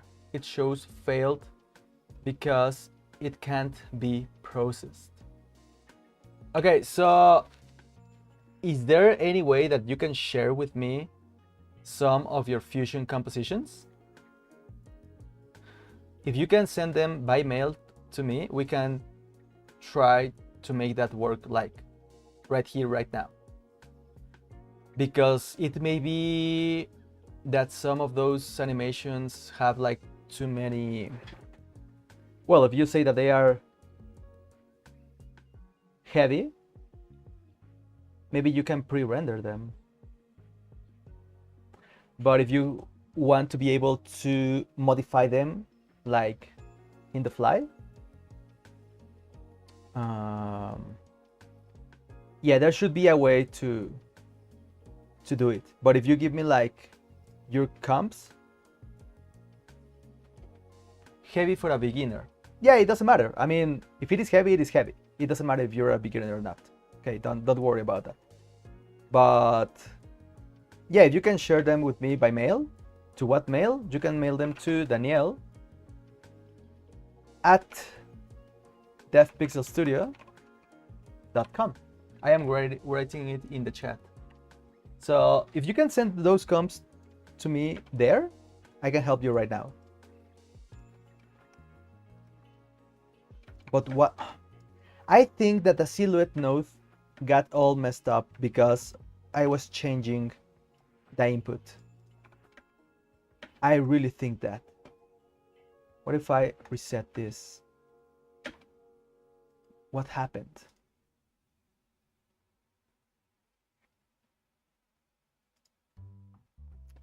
Okay, so oh, I didn't see before that we have all of these nodes.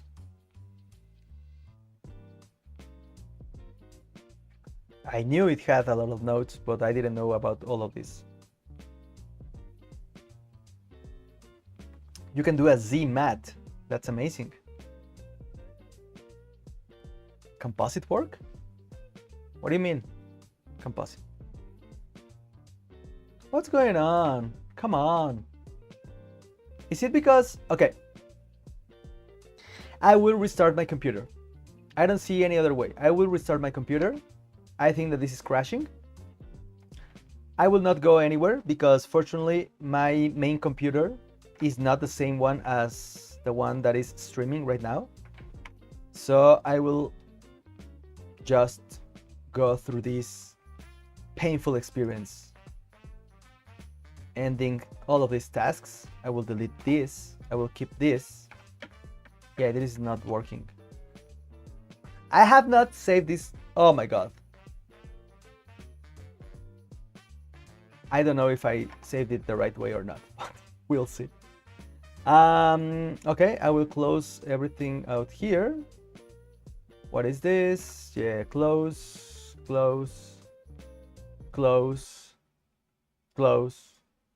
I mean, the music is gone, but that's a very not so heavy problem. Man, I can't share. I'm somewhere out. When are you planning to come live next? I'll share you then. Yeah, sure, no problem. I am streaming every Tuesday, Thursday, and Saturday. I start at 9 a.m. Central Time, from 9 to 1. 9 a.m. to 1 p.m. Central Time. So you can share them any other day, don't worry.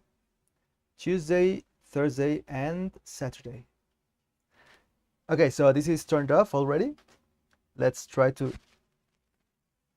turn this back on.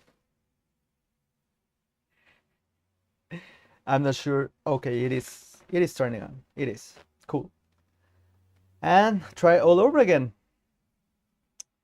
The thing is that this computer takes kind of a long time to restart, so let's hope it's not that much time. Yeah, no problem.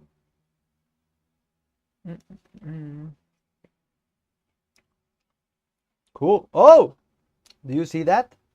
11:11. Right now it is 11:11. Oh, I wanted to take a picture about this. Come on. Get back to the other screen. Okay, I can. No problem.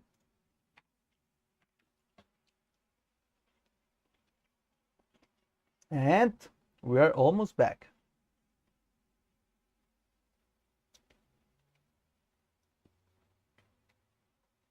Let's wait for this to start up like everything. Oh, I need to eject this. Okay, let's eject this. Those are resources we are not using. Let's do some of this. Yeah, and let's go in here and do all of this. Yes. And let's go for our music.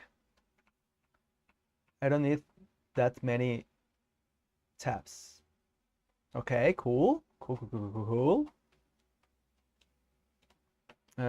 What if I go in here? Yeah, we got the music back on. Cool. So let's try to... What is this? Cool. Let's try to open some Fusion comps, shall we?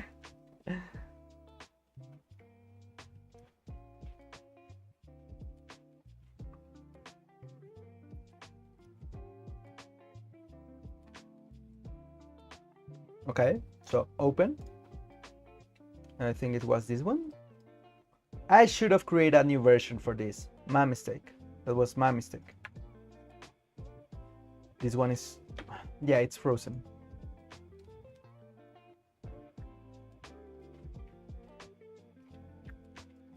So right here, it is doing good. But what if I try to export from here? No, not the project. Export Fusion shapes. I cannot.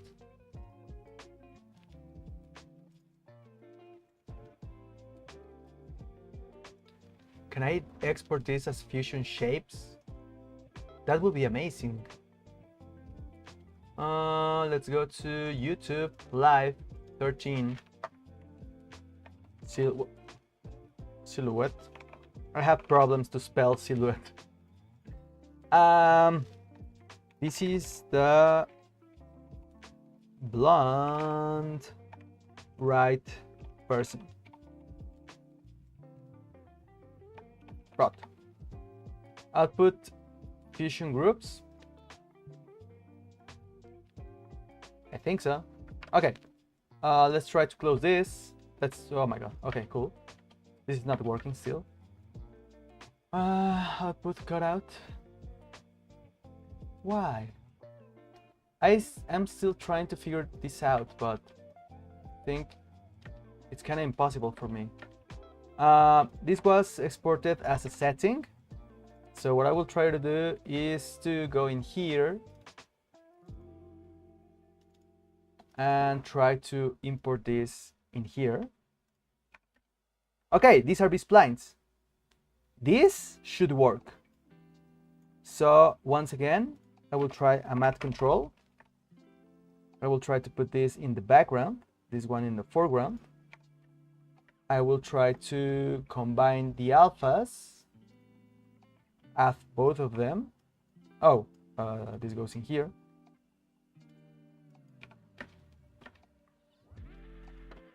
Are we good? Yes, this is much better.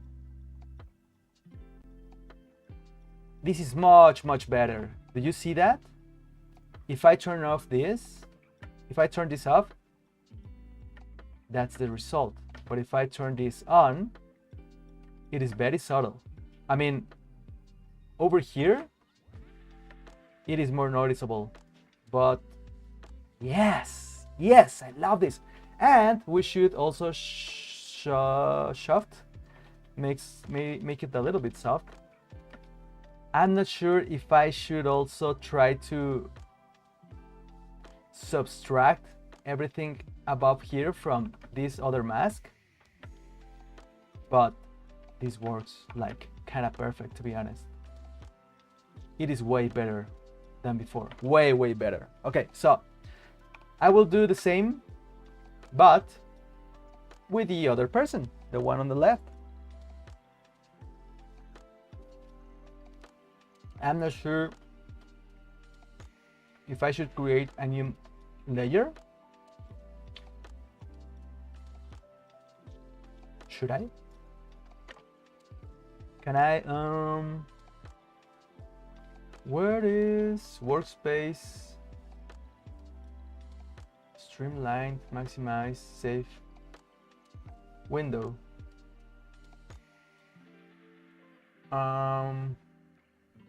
Nodes. No. Object list.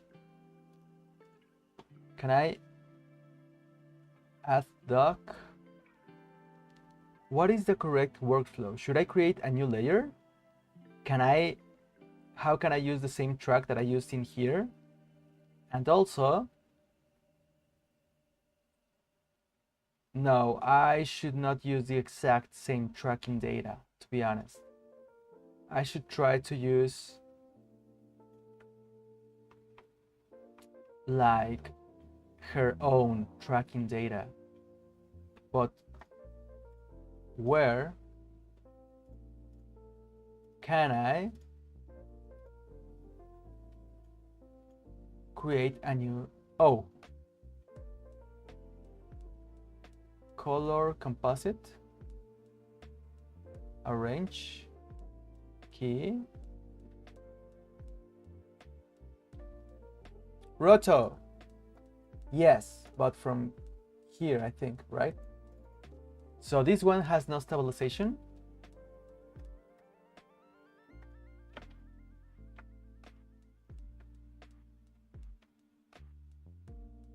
Yeah, it is stabilized, but with this mask. I don't want, okay, I can select, okay, cool. So I will do my mask in here.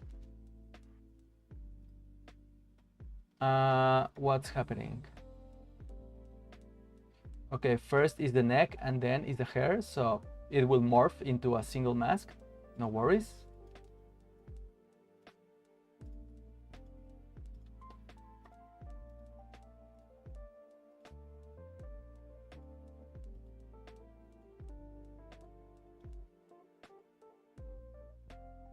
Yeah, I just want this part. Is this accurate enough? No, it is not.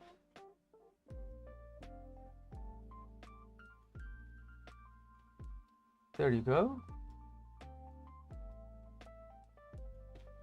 There you go. Okay. This is good. That's it.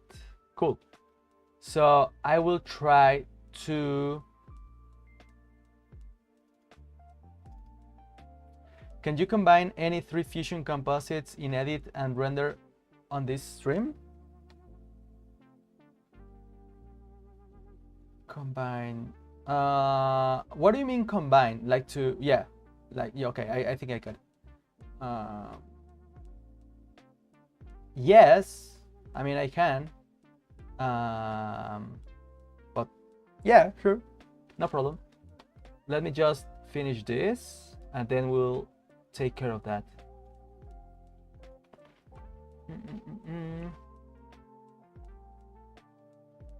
Oh my god, oh, this is the feather. No, I don't want to use that. I think I do not like the B-splines. Not that much. Okay, let's track this with Mocha. Just a translation, nothing else. And yeah, let's go backwards. I have no idea if this is working. Is this working? Oh no. Oh no. Why? What happened?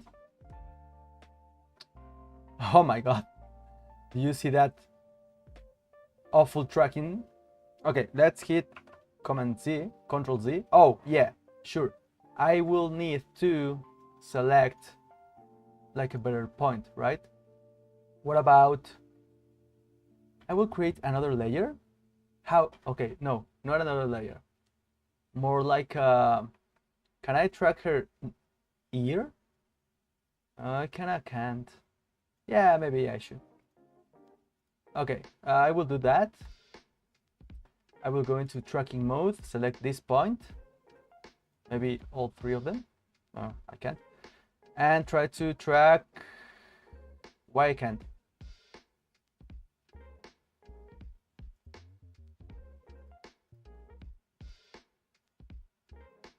I cannot track that planner. Oh, I will need like a. Okay, I will delete this one. Delete. Okay, cool. I will create an actual closed mask. Cool. And try to track this. Can I? Yes, I can. Cool. What is going on in here? No, it lost it. It lost it. Okay, I will not try to use tracking data, maybe? No, I will not. I will delete this all over again. And I will just try to do it old-fashioned.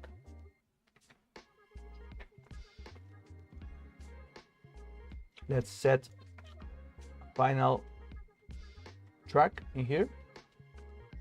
I will not adjust this because I am not sure where are each point going to end, but I will just need my, oh my god, what's happening? Oh, it is being stabilized. None. Okay, cool. What source a hold? One use to learn resolve.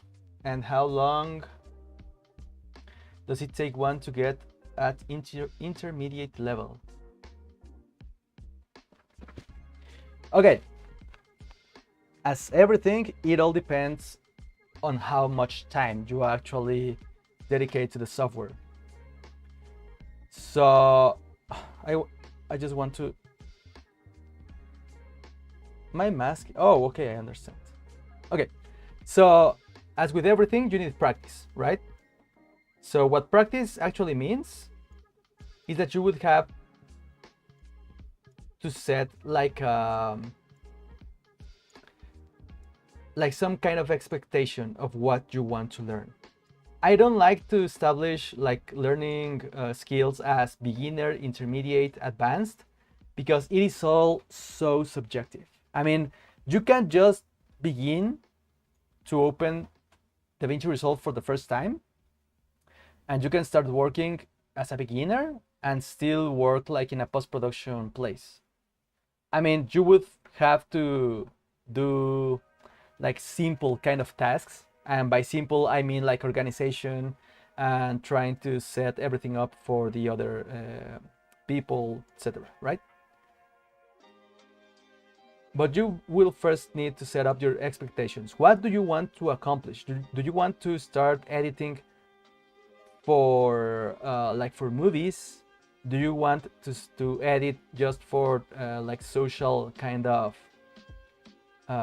social media kind of marketing stuff? What is exactly what you want to accomplish? That is the first thing that you should know firsthand.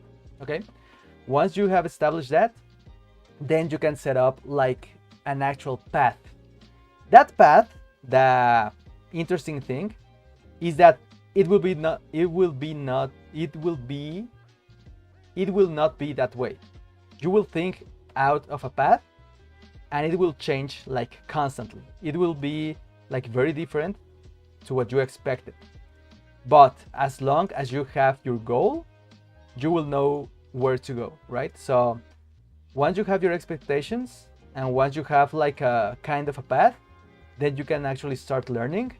And here's the key. You will have to fail like a lot, like a whole lot. And that is true for absolutely everything that you want to learn. Even if it is a new language, a new skill, any new skill that you want to learn is going to take you to a state of failure, constant failure. But you have to understand that it is not wrong. You are just learning, and that is good. Failing is good. It doesn't matter that school has told you otherwise. Failing is actually really good because you're learning, right? Just for my socials, at times I fear that learning this skill might be shadowed by AI, maybe 5 years down the line. If you think that is the only reason why should you do it, then don't. I mean, AI is going to take all over it. That is true. And not in 5 years. It's more like 6 months. So we do not do this for the reason. I mean, it's like thinking that you will be the only person on earth to have DaVinci Resolve skills. That is not true. There are going to be like a bunch. I mean, there are already a bunch of people that know everything. I mean, there are people that know how to roto like perfectly. I don't do it to compete with them. I don't do it because I want to be the best. I mean, maybe I would like that, but that's not actually my goal. It is not realistic. It is just because I enjoy it. That's the thing. You have to actually enjoy the things that you are learning. You have to be able to do anything that you want for at least 20 years and expect absolutely nothing, because that will give you the right mindset to really work for it. And yeah, even if AI takes over all this kind of stuff, like for example, I could just use the magic mask as I did here. Oh my god, wait a minute. Okay, so here, for example, this was made with roto brush instead of actual masking. This is not perfect, okay? And there are two reasons why I'm doing this by hand. First, because I want this to be perfect, but it is also because I enjoy it. It is just that fun, for me at least. And that's how you should look at it, to have fun. Hello, good to see you. Good to see you too. What with wisdom? I don't think that I am actually wise. I just have failed like a bunch. And it is nice. It is hard to actually acknowledge that you're going to fail like so much. It is hard because people keep telling you that you should not fail. That's not true. You will fail, and that's good. Just get over it. It is not that bad. Like for example now, what am I doing? I have no idea. Oh, there you go.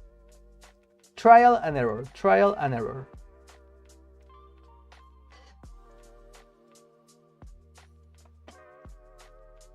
And what kind of resources could I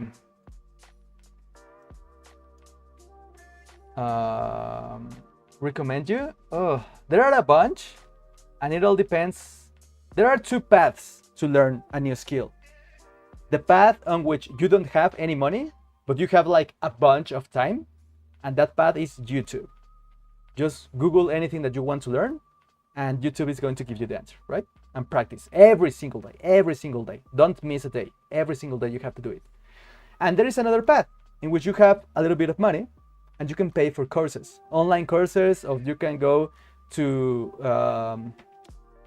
I prefer remote kind of courses, but that will cost. But the thing is that will take you much less time. The things that you learn in YouTube that are free, you can learn one thing, let's say in a year. But if you go to a paid course and you actually have like a structure to learn everything, it is not going to take you a year. It is going to take you like a couple of months. That's the difference. But there is no way that you have both. People don't have money and time. You either have one of them. I mean, yeah, maybe some have both. But we have to deal with scarcity. What am I doing here? This is not good. Let me try to... Yeah. Oh, this is not good. I will delete this. Ha! Cool. Morphing Power Rangers. Don't mind if I come knocking your door on your stream with my silly questions regarding Resolve.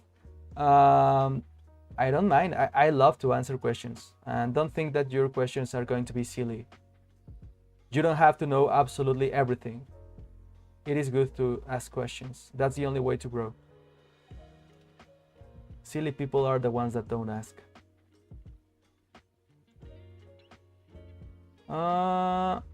Okay, cool. That's cool. Let's go in here. Oh.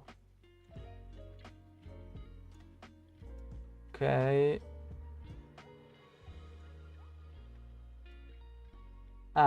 Here I need a change. What if I... Can I? Should I? May I? Yes. And also this. What is up with your chin? It is all over the place. Just that. Okay. And an intermediate one.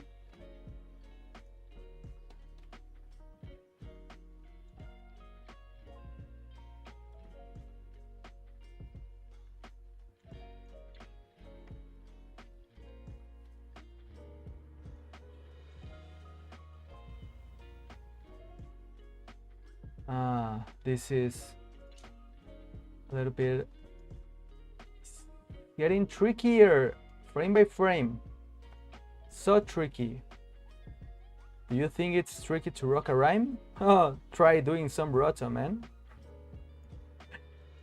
It's tricky to roto a man right on the pixel. Right on time, it's tricky.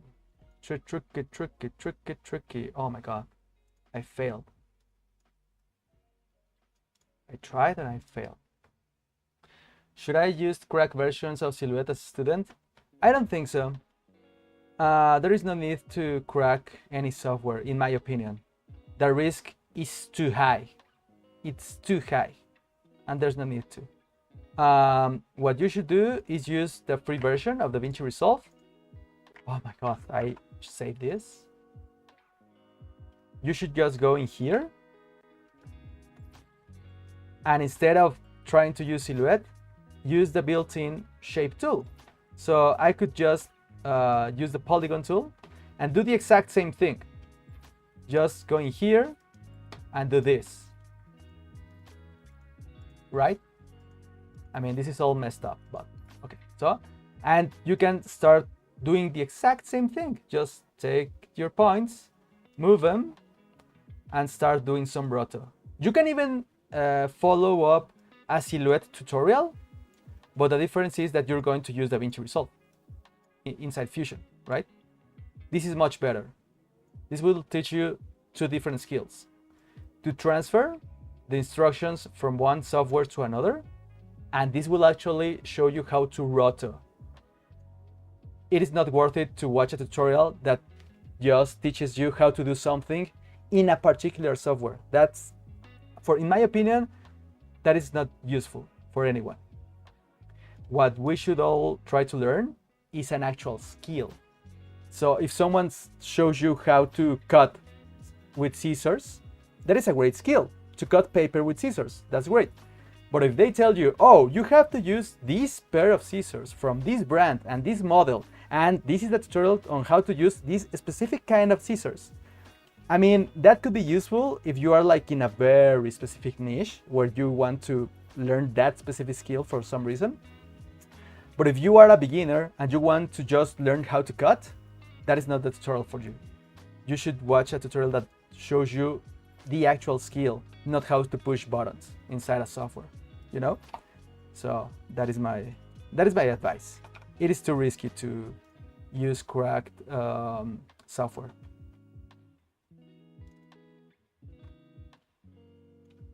Okay. How are you doing today? My Rota? Ah, you're doing just fine. That's cool. Where are my keyframes? Here they are. These two are too close, but not that big of a deal. Okay, maybe right here. This is going to be a big jump. Such a big jump. Where is your chin? I cannot see it.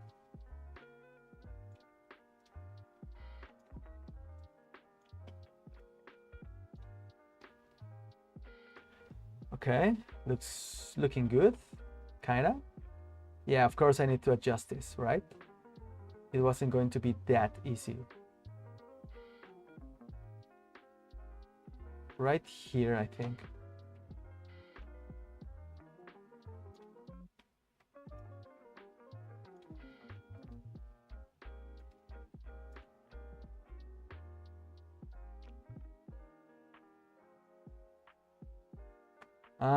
This is kind of morphing.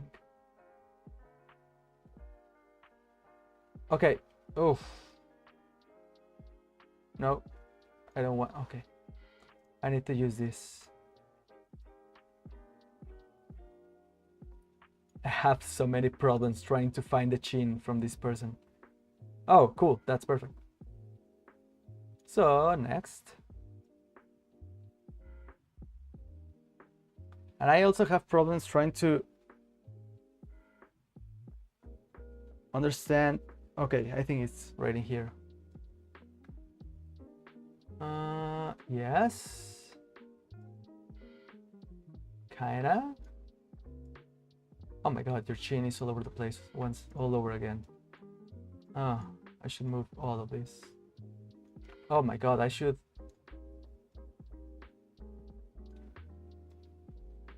This goes here. No. Uh-huh.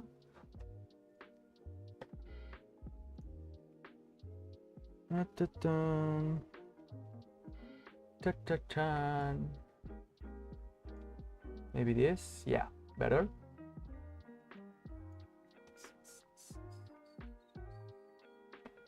Now I can use this. Oh.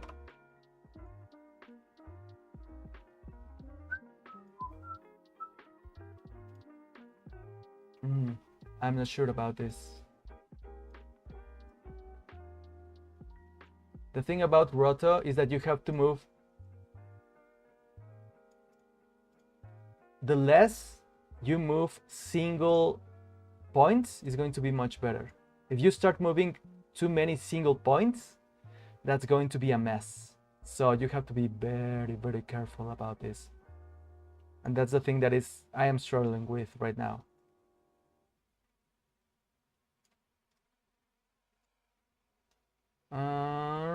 Yeah, all of this. Just these ones, I think. Do not forget to try editing 3-4 Fusion Comps on edit and then render it. Can I add emojis on Fusion text? I don't think so. I don't think that you can actually add the emojis. You would have to add them as actual images, I think. I have never tried it, but I don't think so. And yeah, I will try that. I will first need to finish this. I will not be able to live with myself if I don't finish this like now. Oh my god. You know what? This is my fault because I already had a decent track and I didn't take advantage of it. So now I am suffering the consequences of that decision. Oh my god, I didn't see her ear. It is right here.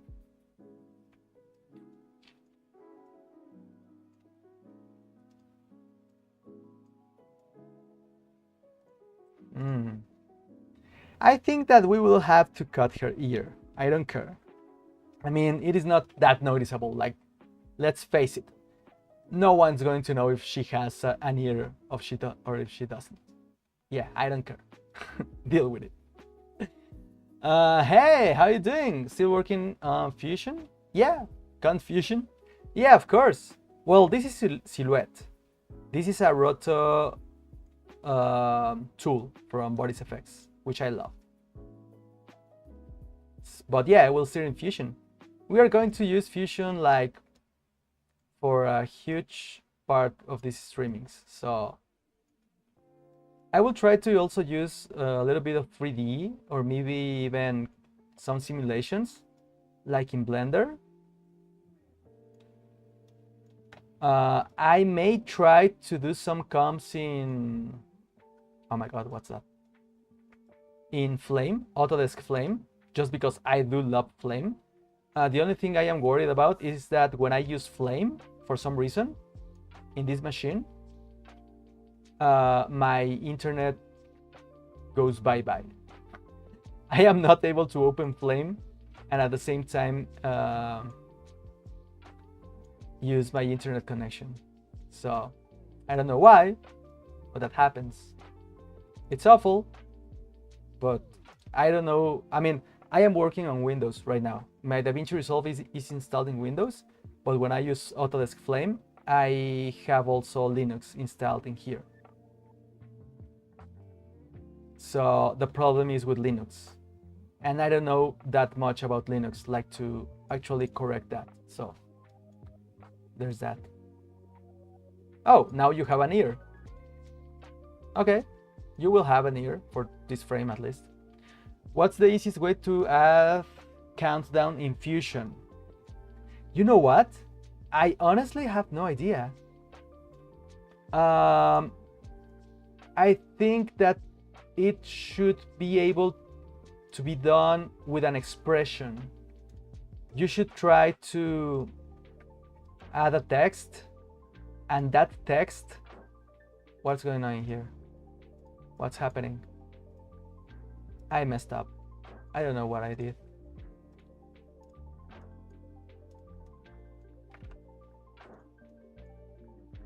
Cool. You should use an expression like to get the, how can I say it? The number that you should have like in every frame at a time. I think that could be like a good way with expressions. That's all I can say right now because I'm not sure. No, don't do this. At least move 2 points. Like, come on. Okay, cool. Once again, my lack of tracking is giving me a headache. It's just the bottom part, right? So I should just be able to do this. What's happening? I need all the points, like, come on.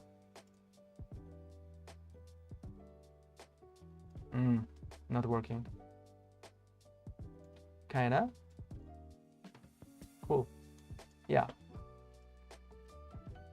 We can try that also, but as you know, I will have to finish my roto first.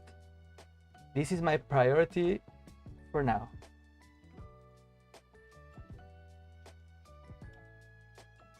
Yeah, good enough. I will not try to make this look perfect. I mean, it is not. Yeah, the distortion all over here is driving me crazy because of the perspective.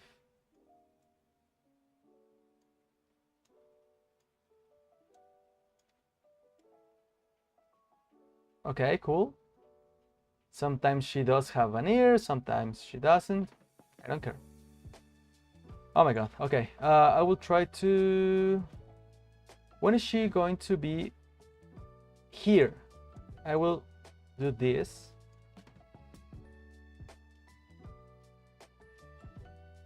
Okay. Let's do some of this. No, this will not work. I will have to move these points by hand.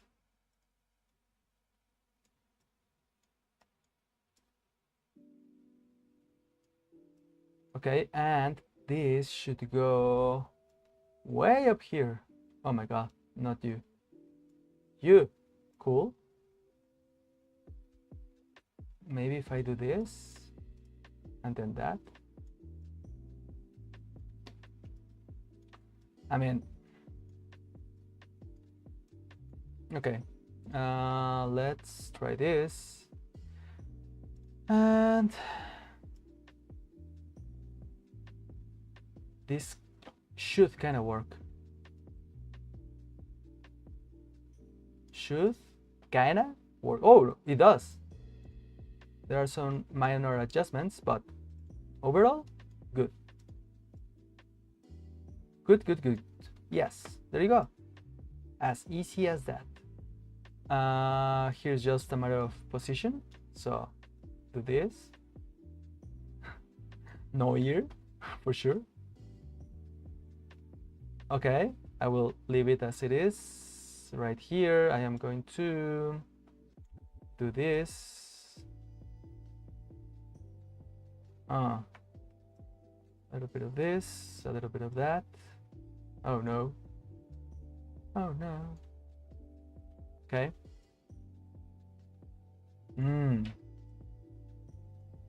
Okay, let's move this.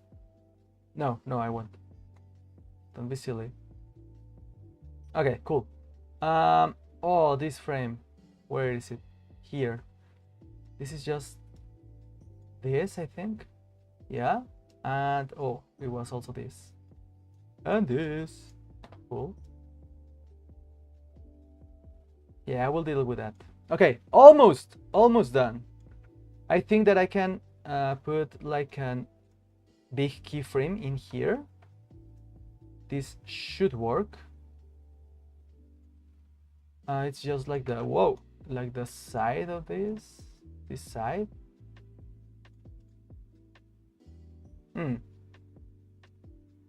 Okay, I think I will have to select all of this and do a little bit of this. This is a distort. Yes, cool. Let's get this. Oh, just this one, please. Cool. What are you trying to do, though? That's a great question. So, the thing is that I have a 3D comp in here. What I first did, okay, this is my original footage, right?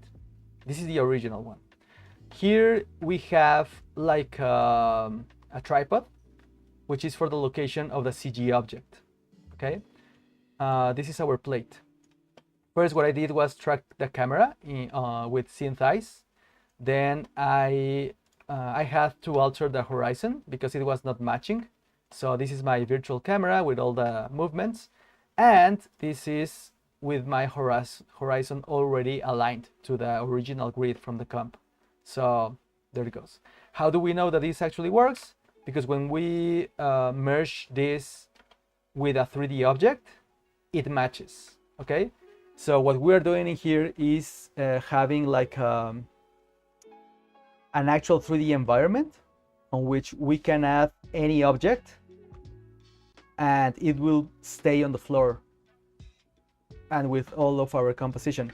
The thing that I did was roto both of these persons, because if I don't do that, this is what happens. The object occludes any person that is there, right?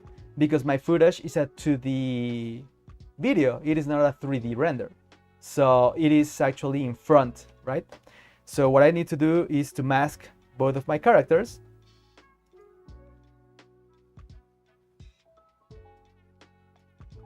So I can do this.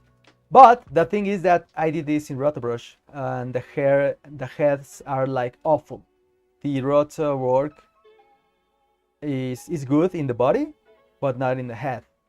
So what I'm doing is setting this out. So this one is already fixed.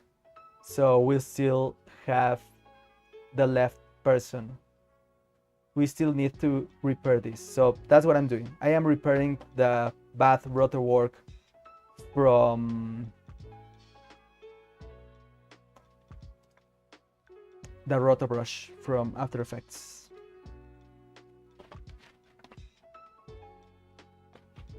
Am I done? Kinda, almost.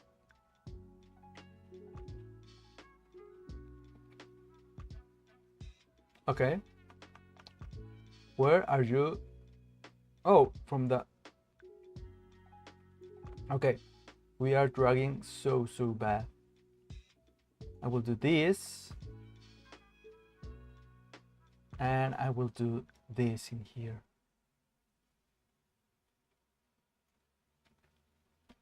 Cool. Hopefully it will be a cool shot. I don't have a 3D asset to actually put in there. So if you by any chance have like a Godzilla in your 3D asset folder that you can actually share with me, that will be awesome. If not, it's no problem. We will find something to put in here. Oh, come on.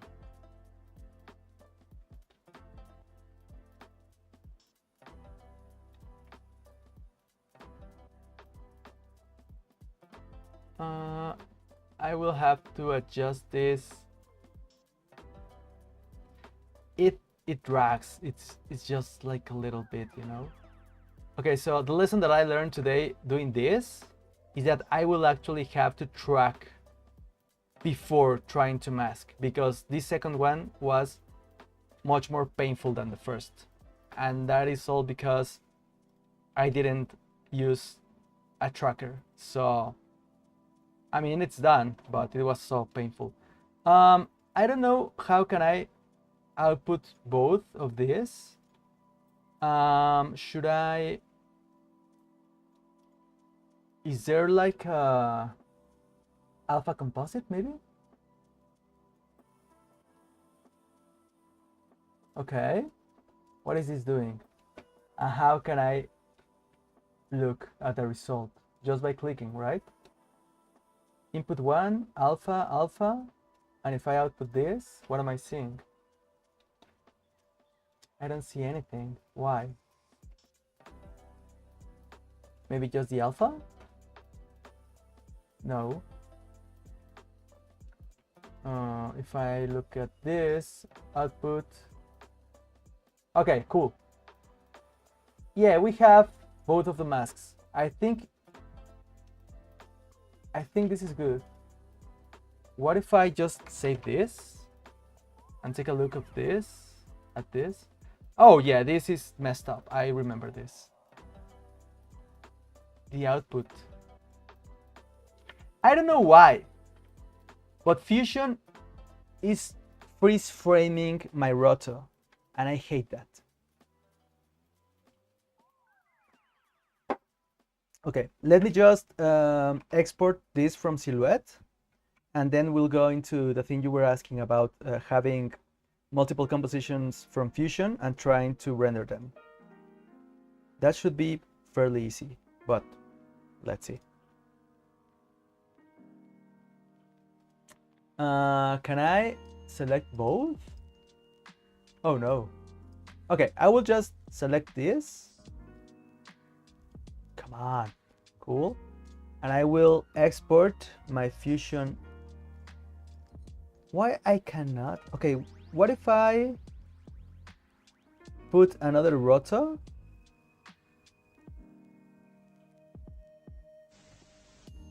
Roto blend, maybe? I have no idea what roto blend is. It just has one input. What if I want to mix? Oh, this one has two inputs. Is it accurate? No, it's not. Yeah, I have no idea how to do this. Okay, so I will just try to export this as a shape. I don't care, I will have two different shapes for now. Fusion, And this is the brunette from the left. Brunette person, left, roto. Yes, please. Yes, please. Thank you very much. Let's try to import this in here. There we go. Let's see if this works. Yes, it does perfectly. So what I will do is try to combine both of these masks. What's going on? Cool. So we have already both of these masks. And if we go to the matte control, this should work. It is not working. What am I doing wrong? I mean, it's working, but oh my god, what did I do? No, it is not working. Paint as. What is going on? Why this one is not working? This should be. Oh, I need to see the alpha. Okay, the alpha is doing good. Okay, cool. Now we're in business. Cool. So I will just soft this edge a little bit. It still has problems, but it is not as noticeable as in here. Look at that. This is before, this is after. There's a difference. Yeah. So let's try to use this output for this in here, and let's. Yes, it works. Yeah, it looks much better. We still have this kind of artifacts, but it is way less noticeable. Way better. Way better. Love it. Let's go. Yes. Okay, first question. Are you trying to do your compositions inside the Fusion tab in DaVinci Resolve? Or are you doing the compositions in Fusion Studio and then trying to import them into DaVinci Resolve? Depending on your answer, that's the workflow that we are going to follow for this, that we are going to try.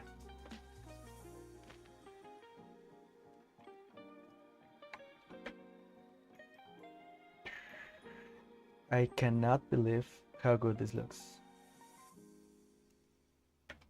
If I had just like a little bit of knowledge about 3D comps. Oh, I could try to import, let's say, a U-loader from, which one was this live? Was it the 11th?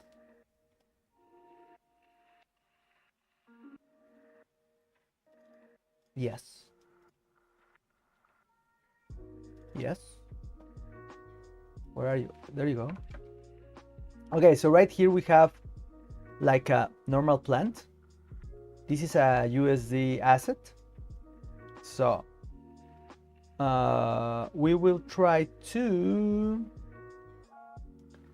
add this to a U merge. This one should have my camera, should have my 3D asset. Then, oh, this one should go in here. Okay, cool. Then merge, cool. And then let's try to see. What about U renderer?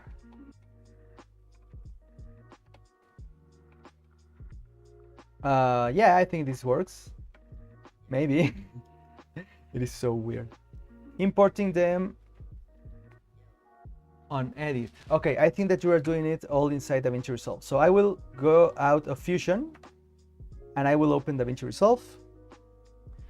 I do not remember if I have like a couple of Fusion comps that I can do. Importing them as layers. Okay, I think I understand. So what I'm going to do is just create a new timeline. I will be sure to be working in 1080 because I don't want to burn my computer. I will create a new Fusion composition, 24 frames per second, that's enough. and I will do my first comp. I will do something like very simple, okay? So I will just put a background. This background is going to have like a 4-color thingy. Let's set it right here, right here, right here, and right in here. Okay, so we have like a background, and in this background we're going to put an S shape. Oh no, an S. Okay, a star. I will put a star, and this star is going to yeah, this star is going to rotate for forever.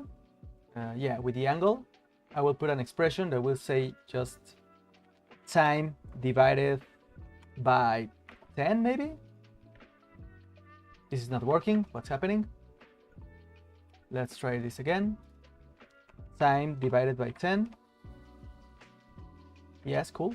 That's very slow. Divided by 5 maybe. Divided by 2.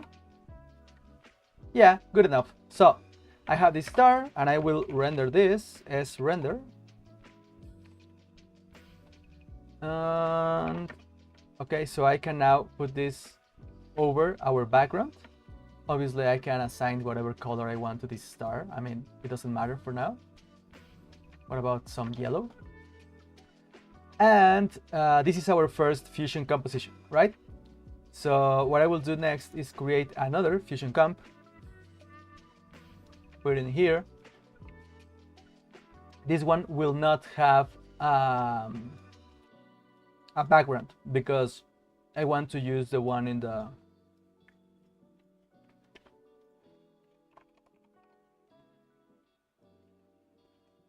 other layer, in the other fusion comp. So what I'm going to do with this is just put it like way above. I will need a transform for this. Set the transform in here. And for my animation, this should be like can you import one composition on this timeline? Well, here they are. I mean, they are already, this is one composition. This one is my first composition, the one with the background and the star. And this one is the one with the text. So they are already sharing like the same timeline. I can do whatever I want with this, maybe just animate the tracking. So I will start from, let's say here, just to have some fun, and we'll end up right up here. So this is the animation that I'm doing for this composition. And as you can see, it has no problem. I can do, it's the same thing if I import a rendered one. Yes and no. You have to be careful to actually set the alpha in the correct way. Let's try this. Let's say that you are working with this composition, okay? And you want to export this. So you go into the export tab, you select just this composition, okay? This is the only thing that I want to export. And I'm going to go in here. If I export this with H.264 as it is in here, and let's just give it a holo, and I will say that this one is H.264, right? I don't have any audio, so I won't export that. I will select my location, which will be, let's say,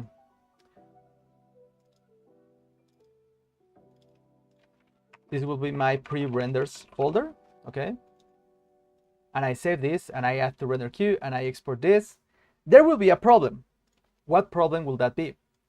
So if I want to put that asset that I just exported right now, I go into my pre-renders and try to put this above. This is the problem. I do not have an alpha channel. And that is a problem because this has an alpha channel, okay? The alpha channel is just the transparency, which in this case is all of the black thing. There is a workaround, okay? If you select your composition that is already rendered and go inside here into the composition settings and change the composite mode to screen, you will be able to see the image that is in this layer. But that is not a good workaround. You should actually know how to do this properly. What am I going to do? I will delete this. I do not need this render.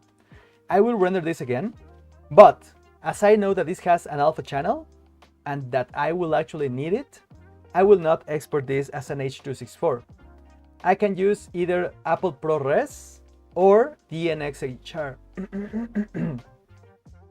And the thing is that you have to be able to see these kind of settings. Export alpha. This is the one that you need to make the composite later in the timeline. So this is a DNxHR 444, and I will render this. So when I return to my timeline and I import my new asset, this actually has an alpha channel. So as you can see, it is already done. So I can keep working all over again. So that should be the way that you should try to work. I hope that that actually helps. Can you teach velocity using time stretch? Can you teach velocity using the time stretch? You mean like speed ramps? Speed ramping, I mean, I can do it with this clip. Well, no, let's use another clip. What if we download a cool clip from ArtGrid for speed ramping? First of all, the better way to do speed ramping is to have a footage that is like in a high frame rate. Like this is, okay, this is 24 frames per second, but the motion is slow, which is great for speed ramping. Although it is not a huge amount of speed. Well, not speed, but movement. Oh, this one is perfect. This one's perfect. Okay, I will download this one. Add to cart, check out, and I will download an HD version because I don't want to be too mean with my computer. Okay, so what will I do? I will just import my footage as I would do with any other material. I will delete the audio because I don't need it, so let's get rid of it. And what I will do is right click and select retime controls. Okay, what this is showing me is the retiming of this clip. This is working at 100%. When you see these arrows that are in a blue color, this means that there is no change in the time remapping of this footage, okay? But if I go in here and stretch my footage, not from here, but from here, it is going to be stretched. And here, it is telling me, you cannot see that, it is telling me that it is running at 96%, okay? And now the arrows are in a yellow color. That is what that means. So if I stretch it all the way, I mean, I can do like a very aggressive kind of stretch. So right now, this is the playback for this is at 6%, which will give me like a really chopped kind of footage, which looks awful. I can just reset this by clicking here and reset to 100. And we are back to our blue arrows, okay? I can also do the opposite, which is trying to reduce this. As you can see, the arrows are still blue, but what this means is that the time is much faster. So when I play back this, it is way faster, okay? So when you are speed ramping, you have to play with both of them. You have to be able to play with very fast movements and then slow, then real time, and try to mix all of that, okay? So first you will have to decide where you want your speed ramping to happen. It is better to find to speed up your timing whenever there is something dramatic that you can just do fast. Like for example, I can do this after I reach this point. I can do boom, like to pass this like way fast, okay? Or I can do this fast and when I hit this spot, I slow it. Okay, let's do that. How could I do that? Let's set it at this point, and I will try to right click. Hello Jenny, how you doing? And I will try to click on, I don't remember, is it retime curve? Yes, retime curve. And you have to change this. You don't want to retime your speed. Oh, okay, it changed. Right now it is good. Retime speed is the way to go. So I will just click here and deselect retime frames. I don't want to watch that. And what this is going to do is that you are going to be able to put some keyframes. Keyframes are like very specific frames that you are going to set for your velocity. So right here, I will want this to be a keyframe. So I will hit this. It is not actually working. I don't know why. Sometimes DaVinci does that and I hate it. Okay, I have to select my line and then hit this. Cool. Once that I have this keyframe, I can just take this and push it all the way up. All the way up. And I can even click here and select the speed for this moment, okay? And what I can also do is select my keyframe and click here. So the keyframing is not like in a linear way. You can actually do a very smooth kind of transition. So after doing this, I will get back in here. I will set back this to 400. I think that's enough. Oh, that's not enough. Let's go all the way to, I think, 800. Cool. You see that? It is going from a very fast speed to a very slow. But it is not quite good enough. So I will take this all the way here and it is cranking the speed like way over. That looks better. Let's do it more aggressively. That's perfect, okay? So right now, this is much better. The only thing that is not quite good is that this doesn't have motion blur, and it's not so good. You can deal with that like in a very variety kind of ways.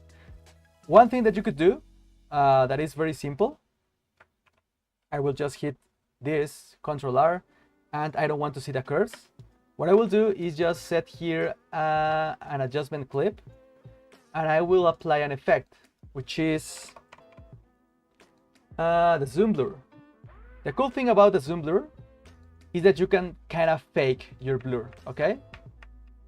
So this will go out in here, and I will do this. I do want to see my retime curve just to be sure where this should be already gone, which will be right here. And there's going to be a fade out. You see that?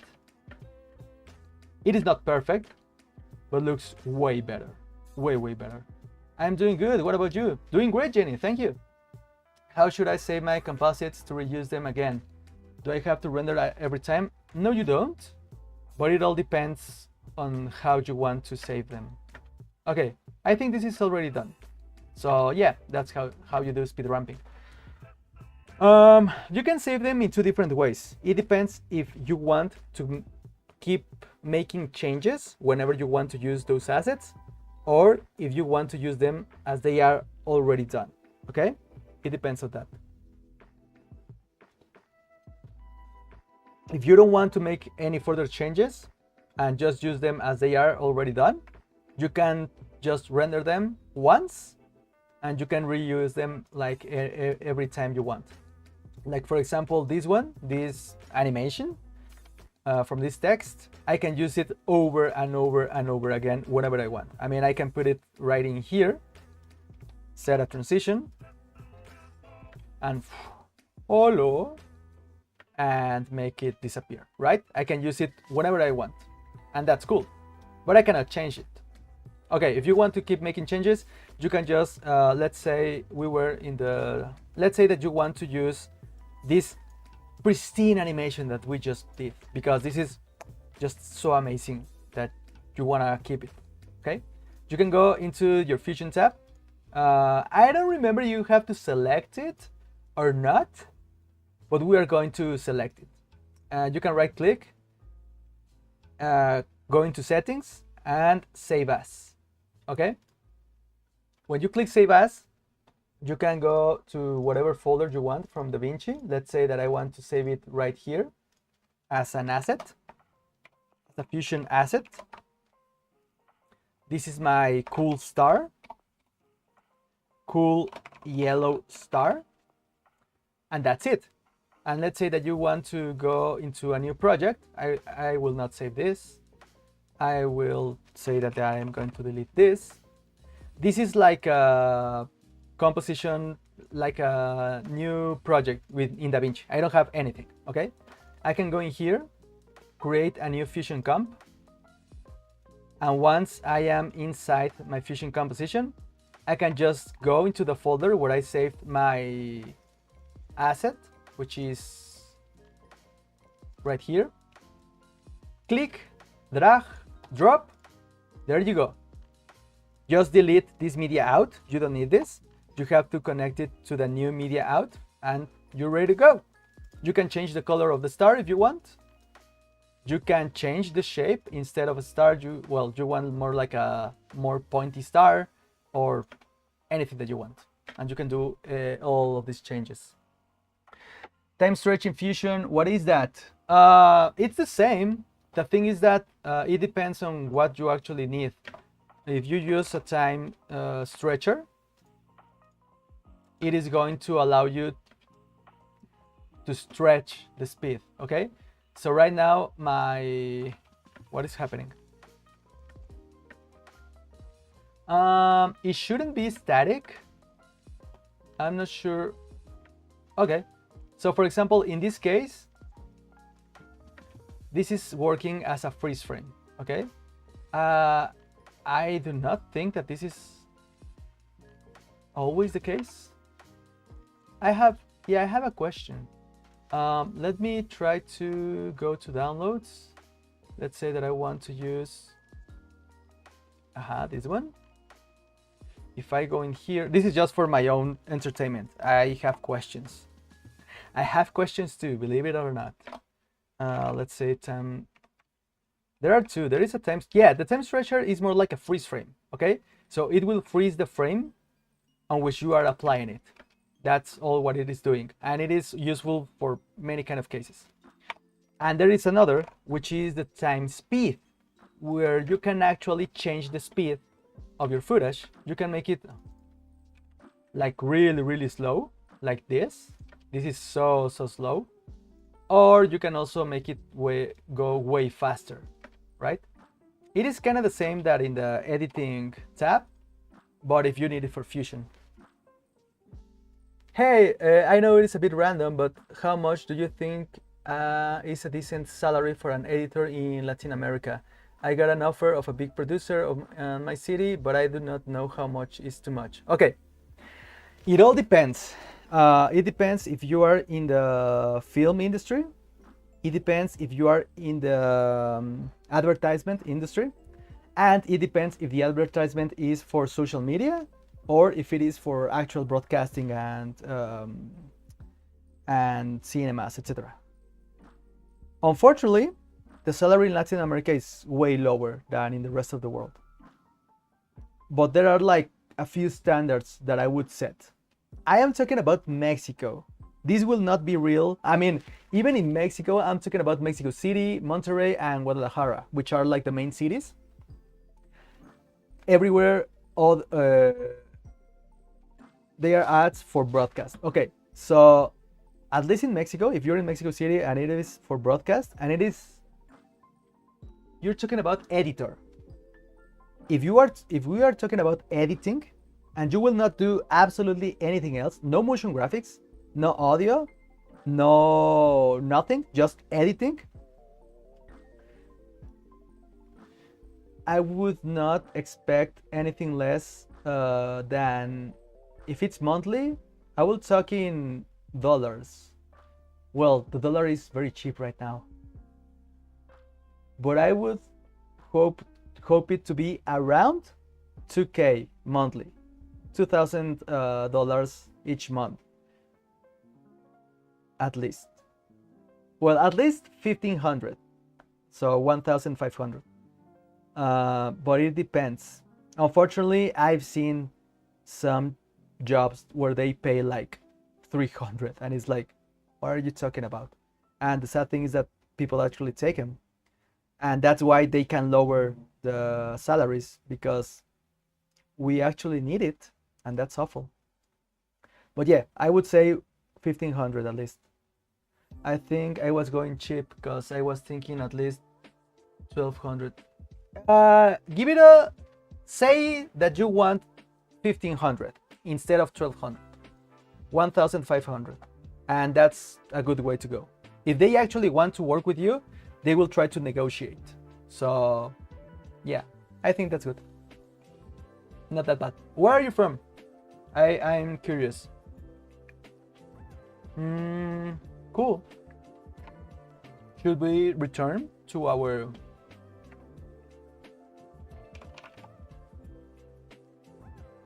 Guatemala? Okay, so I mean, you would also need to know what is the average salary from like a normal person in your region. An editor should not be making the lowest income possible in a country. I mean, that's not good. It would have to be like a good amount for you to live comfortably and to not worry about anything but the editing you are doing. That is the actual objective of your salary. To make money not an issue, but an actual asset that where you can live comfortably the way you like to live, eating whatever you want to eat. I mean, to a good extent, and to not worry about money, and obviously to actually save money. If you hit all of those points, you're golden. But I always have been a freelance, so I don't know how much is the salary here. Yeah, I think 1500 is good enough. And don't go lower. I would not accept 1000. 1200, maybe, but try to, how do you say it, like to ask for 1500. That would be my advice.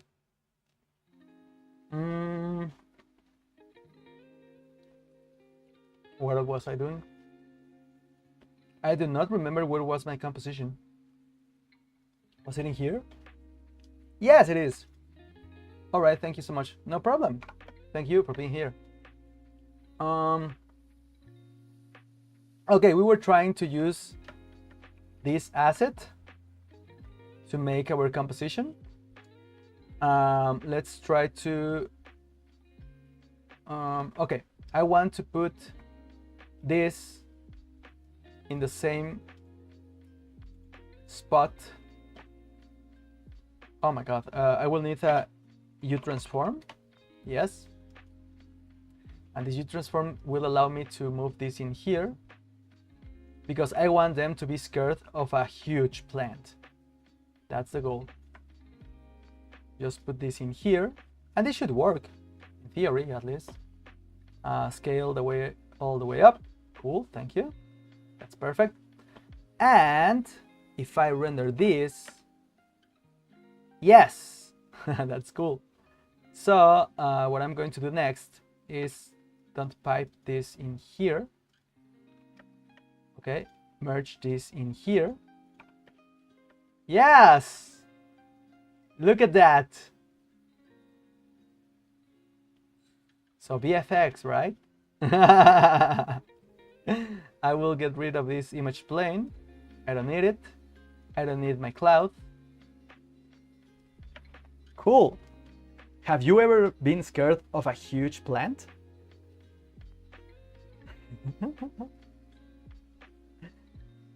Oh my god. The amount of silly things that we can do, but the effort that it takes to accomplish this. Okay, I see a little bit of math problems, but I don't think they are... Okay, this is kind of bothering me a little bit. Not that much. This is great. I mean, she looks great. I like it. Okay, maybe, let's see.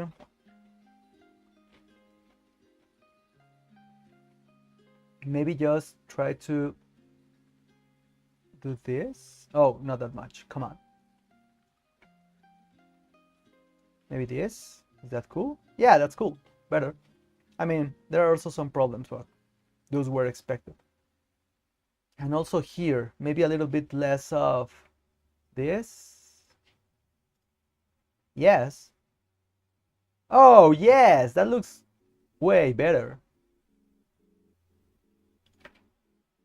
Yeah, I like it. And from here, you can even tell if there is an error or not. So we have one more problem to figure out. The illumination is obviously garbage, but I do not know how to render this properly. So what I will try to do,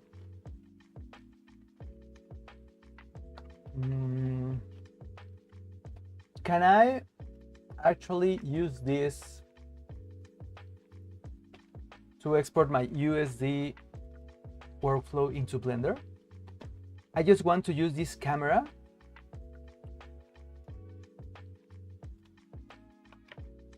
and to be able to render the plant in Blender, so I can just merge this in here.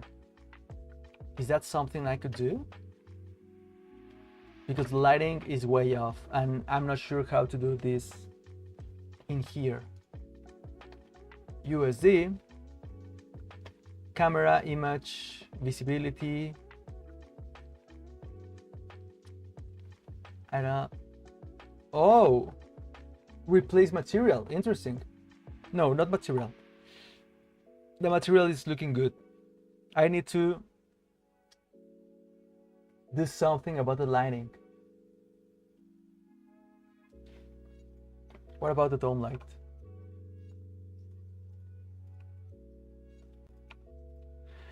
The thing about this is that I would need to.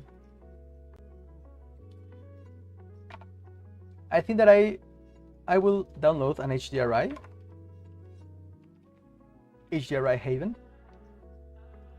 Yeah.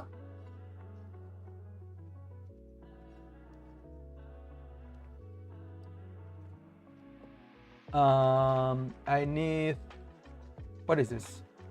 Is this like overcast? I don't remember. Yeah, it's like overcast. It is quite cold. Okay, cool.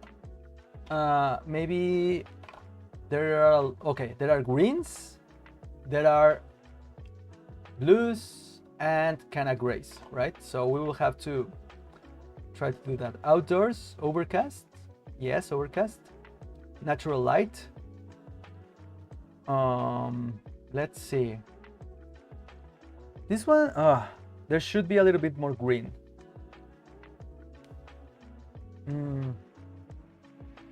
I think this one could work. What do you think? The overcast is like too much, but maybe we can even modify this in Photoshop or Affinity. This one was almost good enough. Let's see. Oh, this one looks great, right? I mean, the sky is not that blue, but here it is. Oh, well, it is blue because, okay, let's try something. What about some color correction? I don't want to use this in my comp. I just want to know if it is too dramatic. It is not that blue. It is just because of the, yeah, because of the color temperature, but it is not that blue. So this will work just fine. I want to download this, please, in a 2K EXR. Yes, download. Thank you very much, sir. And let's try to cut, get it in here, get it in here. And this is some HDRI. Cool. And where is my dome? Here it is. Browse. This is from number 13. Lucky 13. HDRI. There you go. The thing is that I'm not sure if this. I already had this problem. For some reason, this doesn't work like expected. Kinda. Or maybe I just do it the wrong way. I don't know. I will need to enable sky dome. Okay, okay, there it is. Here's my exposure. I will lower the exposure. Okay. I also don't like, the thing is that even if I lower the exposure like a whole lot, it already has some kind of illumination from the original scene, and I do not know how to get rid of that. Okay, let's try something. I think I have an idea. What if I go into Blender and I get rid of the illumination in here?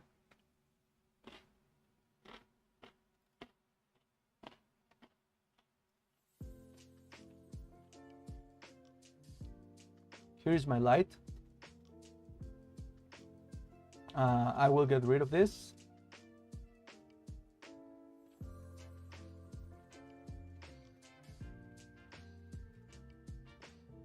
What if I go in here and try to... Yeah, it already has some kind of illumination, but I'm not sure if this is coming from the scene. I think it's not. This is just the mesh all over again. Everything is mesh. These are just the materials. So where is this illumination coming from? Oh, cool. Cool, there you go. Okay, yeah. Let's try to export this as a USD. This will be in my 13 Blender exports. Please, I wanna, please, can you? Will you? Yeah. Blender exports.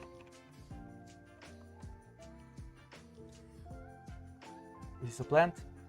Okay, way to go. I will set up a U-loader. Go into my number 14. 13, come on. This also has... Oh, no, it doesn't. Oh, no, it does. It does have an illumination. But why?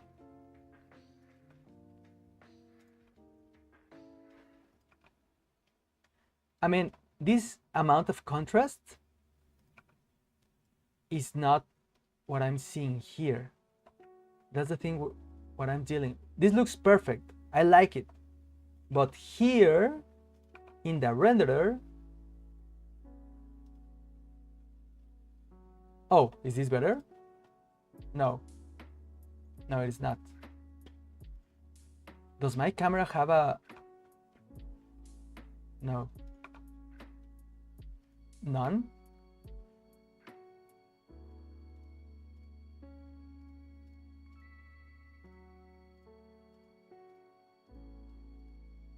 Yeah, this is...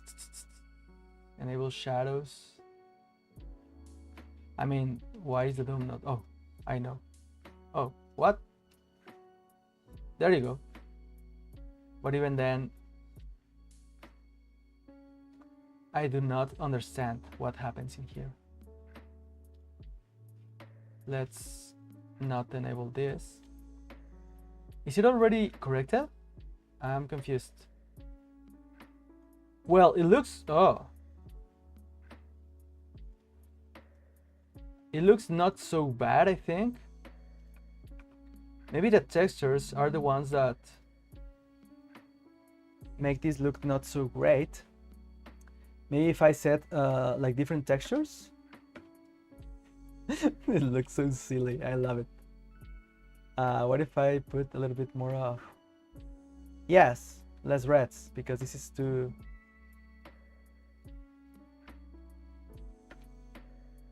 Yes. What should I do? I mean, even if I put like a little bit of blur. What?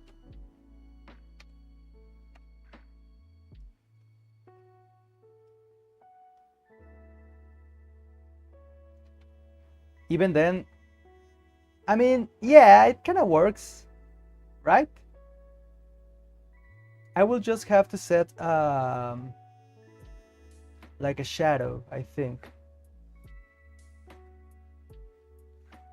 Like, but there should be like a very small shadow, just a contact shadow, because of the overcast thing. I don't see shadows beneath them, right? Their shadows are like very, oh, there is a shadow. The sun is on the left. Okay, cool. The sun is on the left. That's a good clue. What if I see the render, activate the sky dome? I really wanna go in here, maybe scale this down. Not really. What if I move this? The shadow is not in the right spot, and I hate that. Okay, I think this looks a little bit better. Nope. Cool. Yeah, the shadow is in the... Oh, what if I just, like, come on, I can just rotate this. Yeah, I will just rotate this and call it a day. Right? Yeah, it doesn't work. I think this looks better. Or not.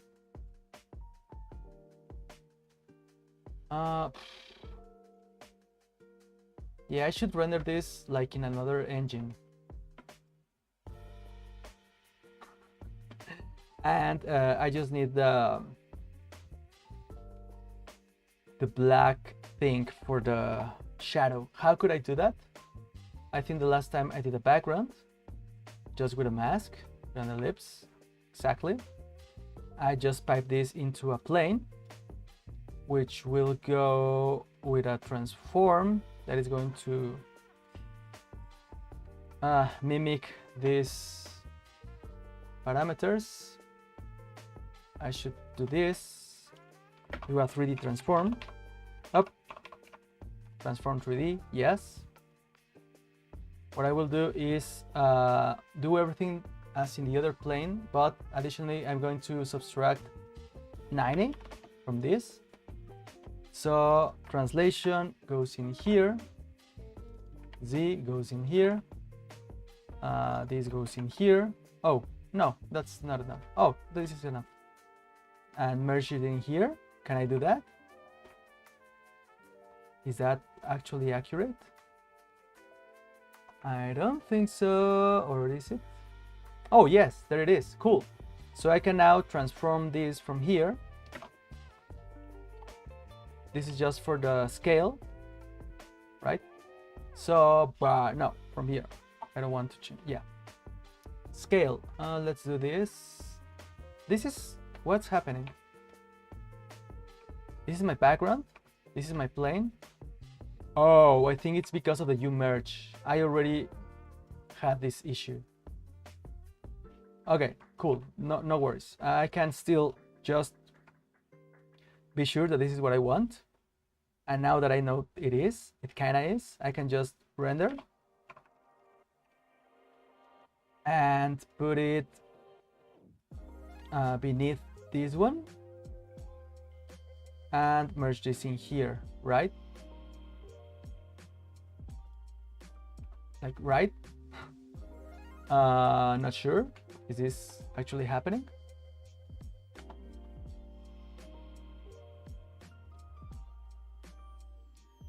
What's going on?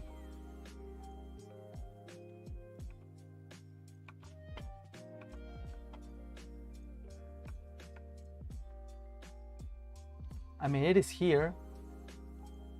Oh, is it because of the scale? It is not big enough? Okay, I should be able to see it. Ah, okay. Where is... Oh, I don't have a camera. Right. So I will need to copy this camera and pipe it in right here. Right?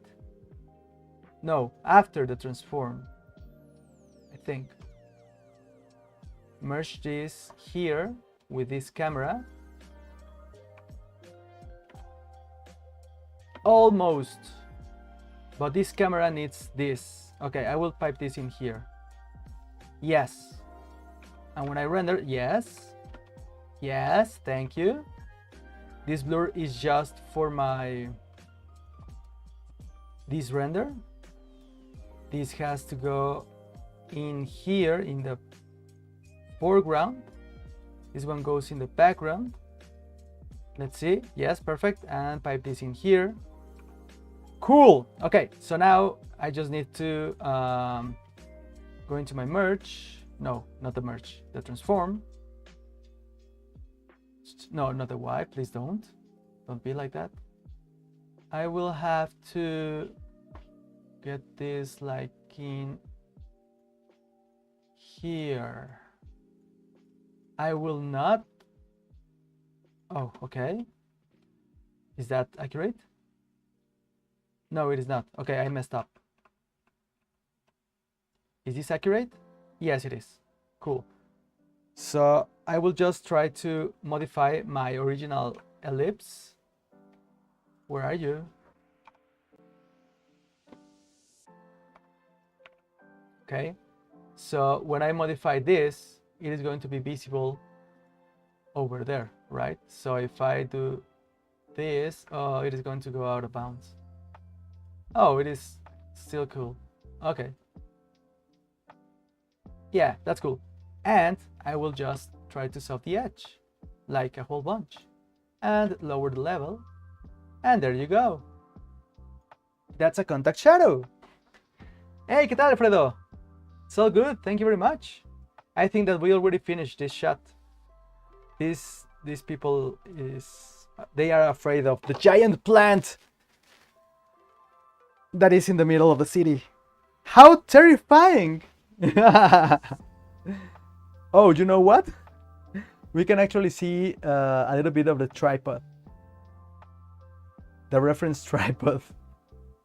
From the, I don't care. I don't care. I will not paint that. I will not. Oh my god, my laptop is about to die. Give me. Oh, there you go. Cool. Yeah, I think we're done for today. This was fun. I mean, the only thing that is missing here is some color grading and some finishing, which I will do, I think, tomorrow. Yeah, tomorrow is a good day. But for today, this is great. We learned so much today.